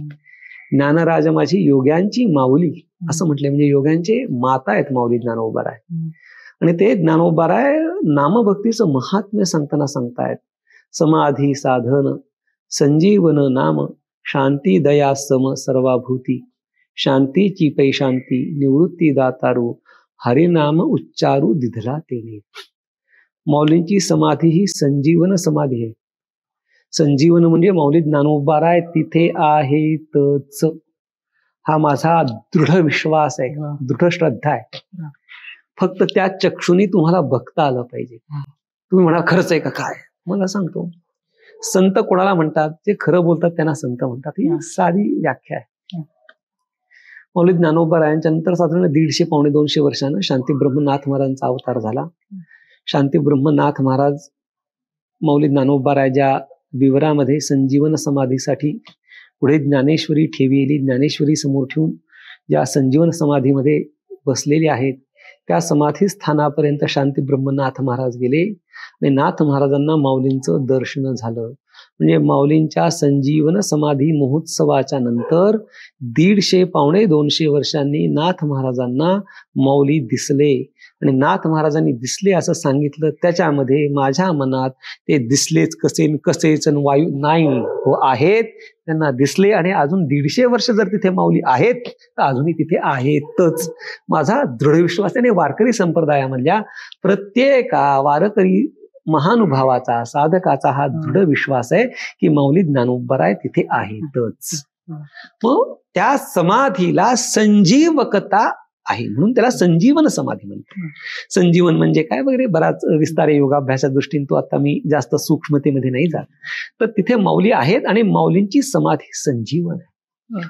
तर माऊलींच्या समाधीला संजीवकता प्रदान करण्याचा हेतू, सामर्थ्य कशात आहे? तर माऊली ज्ञानोबाराय सांगतात, समाधी साधन संजीवन नाम. माझ्या समाधीचं संजीवकतेचं साधन काय? तर नाम हे माझ्या समाधीच्या संजीवकतेचं साधन आहे. म्हणून समाधी साधन संजीवन नाम. पुढचा विचार नको, शांती दया सम सर्वाभूती, हा थोडासा सूक्ष्म विषय पुढे जाऊन माऊली सांगतात, शांतीची पै शांती निवृत्ती दातारू. मला शांतता प्राप्त झालेली आहे आणि जगामध्ये शांती परते नाही सुख, येर अवघेची दुःख. मी आपल्याला काय सांगितलं? परमार्थ कशा करता? सुखा करता, सुख प्राप्ती करता परमार्थ. मग सुख कशात आहे? तर शांतीत सुख आहे. मग शांती कधी मिळते? त्यागात शांती ही अनंतरम, त्यागानंतर शांती आहे. सगळ्यांना सांगितलं म्हणजे तुम्हाला शांत व्हायचं असेल तर हाव करू नका, त्याग करा. त्यागात शांती ही अनंतरम. तर ही जर शांती मिळवायची असेल, कुठली बाह्य शांती नाही, अंतरंग शांती जर आपल्याला प्राप्ती करायची असेल तर मौली ज्ञानोबा सांगतात शांतीची पै शांती, म्हणजे बाह्य अभिव्यक्त होणारी जी शांती, त्या शांतीचा जो मूळ स्रोत, ती अंतर शांती जर तुम्हाला प्राप्त करायची असेल तर निवृत्ती दातारू, त्याचं देण्याचं सामर्थ्य फक्त श्रीमन निवृत्तीनाथात आहे. गुरु वाचून शांती मिळत नाही. म्हणून सद्गुरु हे शांती प्रदात आहेत. आणि सद्गुरूंकडून मिळणारी शांती कशी? हरिनाम उच्चारू दिधलाते. नामभक्ती करत असताना भगवंताची अनेक नाम, रंगा येई वो येई, रंगा येई वो येई. पुढे सांगतात विठाई किठाई माझे कृष्णाई कान्हाई. किठाई नाव आहे, कृष्णाई आहे, कान्हाई आहे, ही सगळी नावं देवाची आहेत. पण कोणचं नाव घ्यायचं? तर सांगतात हरिनाम उच्चारू दिधलाते. आपल्या गुरूंनी ज्या नामदीक्षेचा किंवा ज्या नाममंत्राचा आपल्याला उपदेश केलाय, त्या नाममंत्राचं उच्चारण करणं, आवर्तन करणं, त्याचा जप करणं, हे या कलियुगामध्ये आपल्या उद्धाराचं साधन आहे. ज्याला विचारसागर वृत्ती प्रभाकर एक ग्रंथ ऐकायचे ऐका, आनंदाची गोष्ट आहे. ज्याला योगाभ्यास करायचा आहे करा. पण हे काही शक्य नसेल तर नलगती सायास जावे वनांतरा, सुखे येतो घरा नाण कधी, ठाईच बैसोनी करा एक चित्त आवडी आनंदाळा व्हावा. आपल्या सद्गुरूंनी दिलेली जी नाममंत्र, मग फक्त ती नामदीक्षा घेणं गरजेचं आहे बरं का. मी माझ्या मनाने देवाचं नाव घेईन, मिळेल फळ, ते काय वाया येईल तैसा बोल रामकृष्ण. रामकृष्ण अरे तुम्ही गुरूंचा मंत्र न घेता म्हणा, ते देईल फळ. पण ज्या प्रमाणामध्ये जसं फळ मिळायला पाहिजे तसं फळ गुरु मंत्र दीक्षेशिवाय मिळत नाही. कारण मौली सांगतात हरिनाम उच्चारू दिधला ते. कोणी निवृत्तीनाथांनी मला ती नाममंत्राची दीक्षा दिली, तिचा मी जप करतोय, माझ्या मनाने मी जप करत नाहीये. म्हणून नाममंत्राचा जप करत असताना सद्गुरूंना शरण जाऊन सद्गुरूंकडून नाममंत्राची दीक्षा घेऊन जर आपण त्या नाममंत्राच्या दीक्षेचं अनुष्ठान केलं तर आपल्याला खरोखर शांती मिळणार आहे, खरोखर सुख मिळणार आहे. म्हणून या जंजाळामध्ये ज्याला अडकायचं नाही, कुठल्या जंजाळामध्ये? अभ्यासाच्या, योगाच्या, भक्तीच्या या जंजाळामध्ये ज्याला अडकायचं नाही, सहजतेने सोपेपणाने सुखी व्हायचंय, हा जंजाळ नाही बरं का.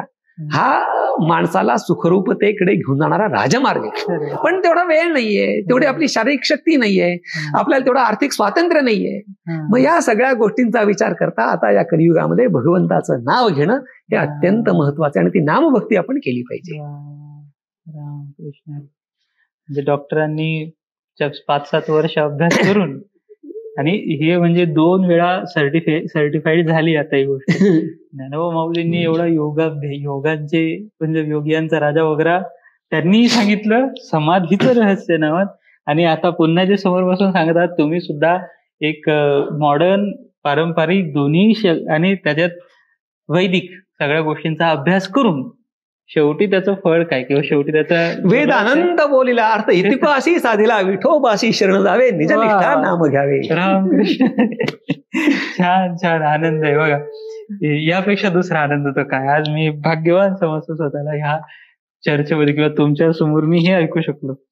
आता एका साधकाने विचारलं म्हणून विचारतो. त्यामध्ये उपासना पद्धतीबद्दल एकदा तुम्हाला विचारलेलं आहे की डॉक्टर बाबांनी की तुम्ही ते संवादात, तर एकदा त्या बाबतीत सांगाल का की आणि माझा एक प्रश्न आहे, कधी कधी भोळी भक्ती आणि एक टेक्निकली मंत्र वगैरे किंवा मंत्र म्हणजे विविध मंत्रांची गोष्ट करतोय, तर ह्या दोघांमध्ये काही फरक असतो का? किंवा जर तुम्ही उपदेश करतच असाल तर तुम्ही कुठल्या प्रकारच्या साधना प्रणालीचा आणि कुठल्या देवाचा वगैरे कशी आराधना करावी याबद्दल मार्गदर्शन. अधिकार भेदाने या सगळ्या गोष्टी सांगितलेल्या आहेत. कर्म आहे, उपासना आहे, योगाभ्यास आहे, या सगळ्या गोष्टींचं विविध मार्ग सांगितले. खरं तर एकच रस्ता सांगायचा ना, या रस्त्याने तुम्ही जा, सांगायला पाहिजे. पण हे उगाच 50 रस्ते सांगितले, आमच्या डोक्यात कन्फ्युजन. या रस्त्याने जा तर ठीक आहे ना, पण एवढे रस्ते सांगितले कशाला? तर संतांना वेदाला कन्फ्युजन करायचं नव्हतं, माणसाच्या मनामध्ये संशय निर्माण करायचा नाहीये.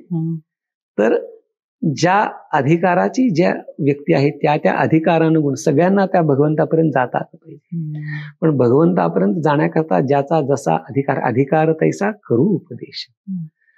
ज्याला जे ओझं सहन होणार आहे, ज्याचा जसा अधिकार आहे, त्या मार्गाने आपण गेलो पाहिजे. म्हणून उपासना पद्धती निश्चित हीच आहे. एक गंमत सांगू की 2 गोष्टी आहेत, एक रेडीमेड आणि एक टेलर मेड. तर रेडीमेड म्हणजे काय, आपल्या अंगचं नसतं, ते आपल्याला ऍडजस्ट करावं लागतं, हे रेडीमेड झालं. तर परमार्थ हा रेडीमेड नाहीये की एक धापट मार्ग घालून दिला, ह्या मार्गाने तुम्ही जाल तिथपर्यंत, तसं नाही. Education should be tailor made. Education readymade नाहीये. म्हणजे एक साचा ठरवला शिक्षणाचा आणि त्या साच्यामध्ये मी टाकलं आणि त्यातून तो बाहेर आला की तो झाला नाही. प्रत्येक मुलगा हा वेगळा आहे, प्रत्येक व्यक्ती ही वेगळी आहे. म्हणून प्रत्येकाला शिकवताना भिन्न पद्धतीने शिकवलं पाहिजे. तीर्थरूप गुरुवर महाराजांना सगळ्या क्षेत्रात जाणतो.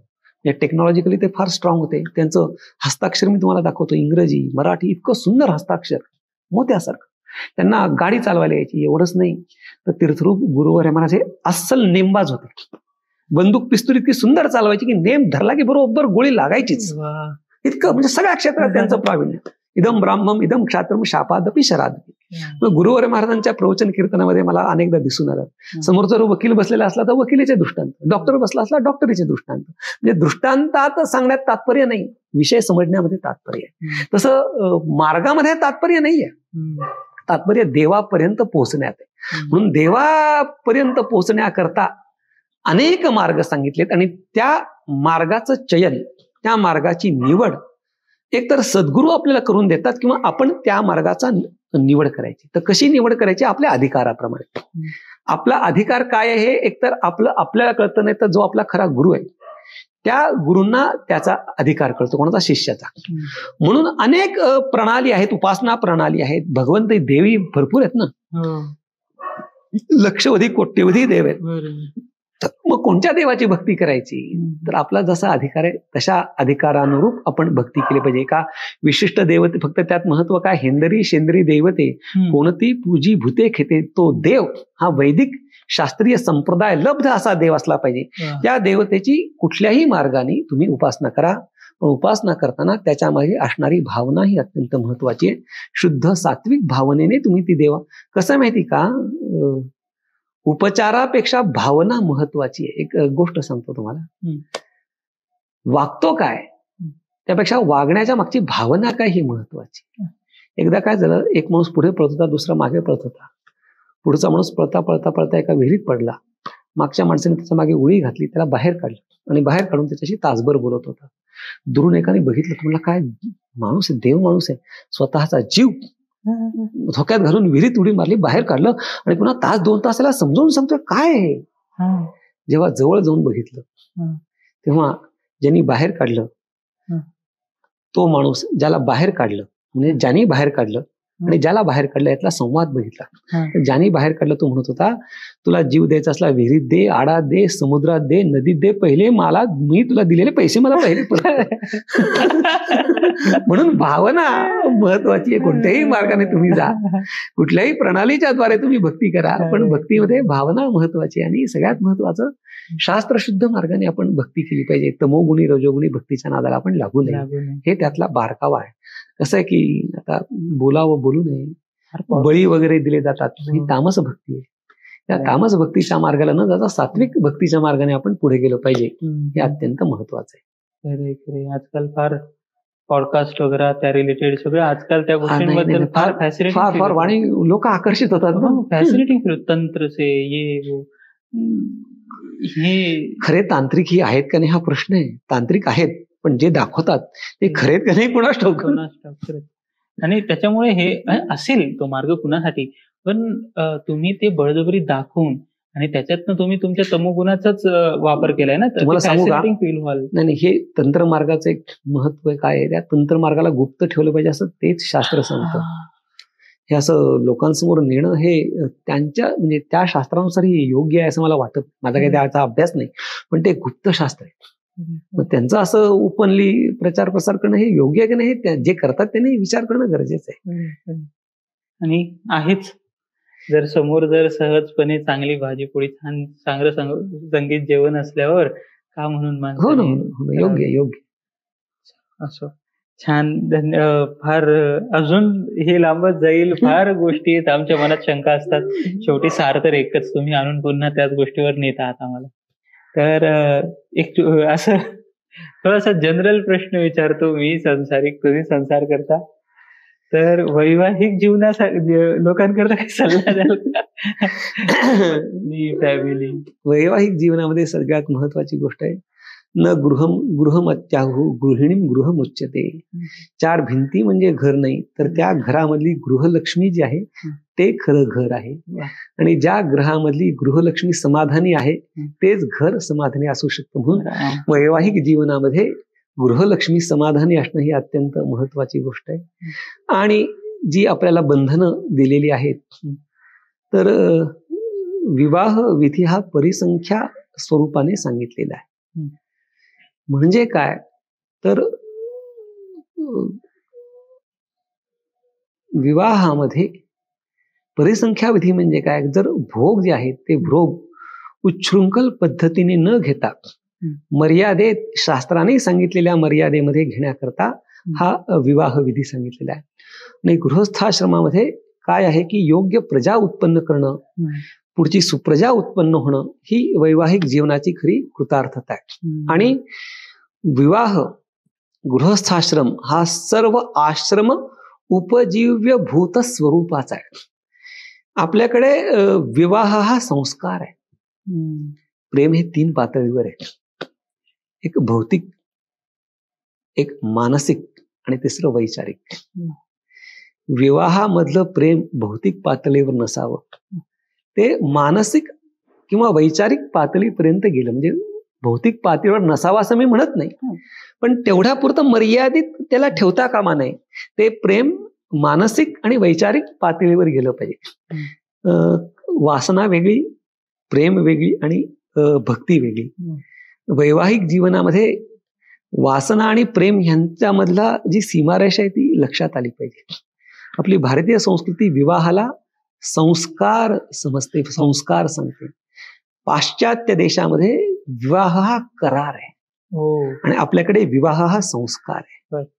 आणि जर ते भौतिक पातळीवरून मानसिक वैचारिक पातळीपर्यंत जर ते प्रेम गेलं नाही, तर आता परदेशामध्ये जे लोक भारतामध्ये येतात, तर भारतामध्ये 80-90 वर्षाची विवाहित, त्या ठिकाणी ज्याला मेहुण म्हणतो, विवाहित स्त्री पुरुष आहेत की ज्यांचं वय 80-90 आहे, पण 90व्या वर्षी त्यांचा विवाह झाला 10व्या-12व्या वर्षी. म्हणजे 10 वजा 90 80 वर्ष ते एकत्र राहिले. तर त्या पाश्चात्य लोकांना आश्चर्य होतं, अरे एवढे 80 वर्ष एकाच स्त्रीबरोबर तुम्ही कसं काय नांदताय? किंवा त्या स्त्रीला विचारते, एकाच पुरुषाबरोबर तुम्ही 80 वर्ष नांदताय कसं? असा त्यांना फार मोठा प्रश्न आहे. कारण की आपण पाहतो की पाश्चात्य सगळी आपली विवाह संस्था नष्ट करण्याच्याकडे यांचा सगळा प्रयत्न आहे. दुर्दैव आहे, जगामध्ये असे संवाद ऐकायला येतात पती पत्नीमध्ये की माझी मुलं आणि तुझी मुलं आपल्या मुलांसोबत भांडतायत, असे संवाद आपल्याला ऐकायला येतात. त्याचा काय अर्थ ते आता जास्त विस्तार करत नाही. पण वैवाहिक जीवनामध्ये जे प्रेम आहे ते भौतिक पातळीवरून वैचारिक आणि मानसिक पातळीपर्यंत आपण नेलं पाहिजे, तरच हा गृहस्थाश्रम सुख समृद्धीने संपन्न होऊ शकतो. म्हणून वैवाहिक जीवन, गृहस्थाश्रम जर सुखसमाधानी व्हावं वाटत असेल तर भौतिक पातळीवर प्रेमाला मर्यादित न ठेवता ते भावनिक वैचारिक पातळीपर्यंत आपण नेण्याचा प्रयत्न केला पाहिजे, तरच आपला गृहस्थाश्रमात धन्यो गृहस्थाश्रम हा अशा स्वरूपाचा होऊ शकतो. सर, परमार्थ संसार 360 डिग्री इथं आम्हाला गाईडलाईन्स मिळाल्या. नाही, माझा अधिकार नाही. जे काही आपल्या शास्त्रामध्ये आहे, जे आपल्याला ऐकायला मिळालं, जे माझ्या सद्गुरू परंपरे मला प्राप्त झालं, ते मी तुमच्याकडे व्यक्त करण्याचा, अभिव्यक्त करण्याचा प्रयत्न केला. दुसरं काही नाही, याच्यामध्ये माझ्या पदरचं काहीच नाहीये. जे मला परंपरेने आलं तेच मी तुम्हाला सांगितलं. तेच आम्ही भाग्यवान आहोत. आम्हाला ही परंपरा बघायला मिळाली फार जवळून. आणि आय होप जे आता लोक बघतील ऑन स्क्रीन त्यांनाही हे ऍक्सेसिबल आहे हे सांगतो आधी. फार आपण ज्या गोष्टी अशा पवित्र असतात असं वाटतं हे आपल्याकरता नसावं, पण हे नसेल का त्याच्यात असं वाटतं. पण हे फार सोपं आहे. म्हणजे तुमच्याजवळ बसून जितकं मला आधी दुरून वाटत होतं की कदाचित एक मध्ये काहीतरी अंतर असेल, तसं नाही वाटत. आणि हा तुमचा नम्रपणा बघून आणि हे डाऊन टू अर्थ बघून किंवा जे काही आहे त्याला नाव पण मला देता नाहीत, त्याकरता पुन्हा एकदा माऊलींना आणि तीर्थरूप महाराजांना खरंच धन्यवाद. रामकृष्ण हरी. आणि आय होप प्रश्न तर भरपूर आहेत. अजून इतक्या गोष्टी ज्ञानेश्वरी बद्दल अजून विचारावं वाटतं, भरपूर गोष्टी विचाराव्या वाटतात. कदाचित पुन्हा करू आणि नेक्स्ट टाइम आपण ट्राय करूयात हिंदी इंग्लिश मध्ये. चालेल. मी प्रत्येकाला म्हणजे जिथं शक्य आहे तिथं हा मी प्रयत्न करतोय. डॉक्टर बाबांनाही म्हटलो, ते म्हटले की आमची बाबा हिंदी मध्ये आता इतके वर्ष झाले, नाही आपण प्रयत्न तरी करूयात. तर तुम्हाला गंमत सांगतो, आता विषय निघाला म्हणून. हा तर तीर्थरूप गुरुवर महाराजांनी जो शेवटचा म्हणजे एक ग्रंथ लिहिलाय विरहिणीचा बाळक्रीडेचा, पण त्याच्या आधी ज्ञानेश्वरीचं पूर्ण हिंदीत भाषांतर केलंय. वा. आणि जवळजवळ 4000 पानांचा तो ग्रंथ आहे. म्हणजे ज्ञानेश्वरी हिंदीमध्ये एक एक ओळीचं एक एक पान विस्तार. म्हणजे कसं आहे की माऊलींचे जे प्राकृत शब्द आहेत त्याच्याकरता हिंदी शब्द सापडायचे नाही, तर गुरुवर महाराजांनी स्वतः नवीन हिंदी शब्द तयार केले आणि हिंदी शब्द तयार करून त्या ग्रंथराज ज्ञानेश्वरीचं हिंदीमध्ये भाषांतर केलं जातं. प्रकाशनाचा एक भाग आम्ही तीर्थरूप गुरुवर महाराजांच्या समक्षच प्रकाशित केला, दुसरा भाग आता प्रकाशित करायचा आहे. तर ही हिंदी ज्ञानेश्वरी का की हे वाङ्मय सगळ्यांपर्यंत पोहोचावं या दृष्टीने हिंदी भाषेमध्ये आपण निश्चित करू. तर ज्ञानेश्वरी गुरुवर महाराजांनी हिंदी भाषेमध्ये केलेली ही फक्त आपल्याला एक कल्पना द्यावी म्हणून मी आपल्याला माहिती सांगितली. माझ्या स्टुडिओमध्ये मी हिंदी ज्ञानेश्वरी मला इथं कुठल्या तरी पुस्तक याच्यात मिळाली, आय थिंक गीता प्रेसची आहे. पण एक मनात थोडी शंका असते की हे किती ऑथेंटिक मानावं की न मानावं, पण असो निदान त्यातला एक रस तरी मिळेल म्हणून मी ठेवले. आणि नक्कीच आता हे ऐकून तर मला अति आनंदच आहे की अजून जर हे पूर्ण आपल्याकडे एक ऑथेंटिक सोर्स कडनं जर आलं हो हो तर आपण नक्की ते निश्चित जनमानसामध्ये पोहोचवण्याचा प्रयत्न काही दिवसात होईल तो प्रकाशित. ठीक आहे, चलो धन्यवाद. धन्यवाद. हरी. आशीर्वाद राहू द्या. नमस्कार. आणि आम्हालाही गुरुभेट आणि कुठेतरी कृपा, संत कृपा व्हावी अशी आम्ही तुमच्या ह्याच्यात प्रार्थना करतो. कुंडली वरदा हरी विठ्ठल श्री ज्ञानदेव तुकाराम श्री सद्गुरु साखरे महाराज की जय. जय रामकृष्ण. ह्या मोठ्या मोठ्या परंपरा, हे मोठे मोठे साधू आज आपल्याला इतक्या सहजतेने प्राप्त झाले, याबद्दल माऊलींचे मानावे तितके धन्यवाद थोडे. आणि हे वैभव आपलं आहे, हे आपलंय, ही गोष्ट याचा अभिमान बाळगावा तो किती म्हणजे बाळगावा तो कमी. ह्या महात्म्यांबद्दल आपल्याला जर माहिती नसेल तर आपण महाराष्ट्रात काय भारतात राहून जर आपल्याला ह्या परंपरा माहिती नसतील आणि हे ज्ञान जर आपल्यापर्यंत पोहोचलं नसेल तर आपल्यासारखे उपरे आपण. धन्यवाद, तुम्ही हा व्हिडिओ पूर्णपणे बघितला. यातनं जर आपल्याला काही बोध किंवा काहीही मिळालं असेल तरी तुमचे धन्यवाद. तुम्ही इथपर्यंत बघितलं आणि या साधू लोकांच्या चरणी आपण नतमस्तक होऊयात आणि प्रार्थना करूयात की यांना जे जीवनामध्ये प्राप्त झालं हे यांच्या कृपेने आपल्याला आयुष्यामध्ये त्याचा काही वाटा मिळो, अशी आपण या गुरुचरणी प्रार्थना करूयात. आणि भेटूयात लवकरच पुढच्या व्हिडिओमध्ये. बरं, सबस्क्राईब करायला विसरू नका आणि शेअर करा आपल्या परंपरेला, आपल्या साधूंना. अजून जी लोक मॉडर्न आहेत, जे तुम्हाला प्रश्न विचारतात काय आहे तुमचा वारकरी संप्रदाय, फेकून मारा त्यांच्या तोंडावर. काय ज्यांना वाटत असेल की वारकरी संप्रदाय हा अडाणी लोकांचा आहे, सांगा त्यांना आमच्या कंपन्या आहेत, आमच्या IT कंपन्या आहेत. आमचे जे साधू महात्मे आहेत हे फक्त साधू महात्मे म्हणजे वैराग्यवान तर आहेतच, म्हणजे संसारात राहून जनक राजाप्रमाणे सुद्धा कर्म करणारे आहेत. त्यासोबतच वैराग्यवान साधू पण आहेत आणि त्यासोबतच अशा गुरु परंपरा किंवा ह्या ऋषी परंपरा चालवणारे पण आहेत. मी तर भारावून गेलोय, म्हणजे I am under lot of information आणि मला असं व्यक्त नाही होऊ शकत आहे माझ्या स्वतःच्या भाग्याबद्दलच आणि आपल्या ह्या परंपरेबद्दलच्या अस्मितेने, अभिमानाने सुद्धा. आणि नक्कीच हो, तुम्हाला जर काही प्रश्न असतील तर तुम्ही कमेंट करा, आम्ही त्या पिन करू आणि नक्कीच त्या ह्या साधूजनांपर्यंत जर आमच्याकडनं शक्य असलं तर पोहोचवण्याचा प्रयत्न करू, किंवा पुढच्या कुठल्याही साधूंसोबत ज्यावेळेस आम्ही पॉडकास्ट करू त्यावेळेस ते विचारल्याशिवाय राहणार नाही. तर नक्की तुम्हाला काय वाटतंय, तुमचे आशीर्वचन आमच्यापर्यंत पोहोचवायला विसरू नका. रामकृष्ण हरी.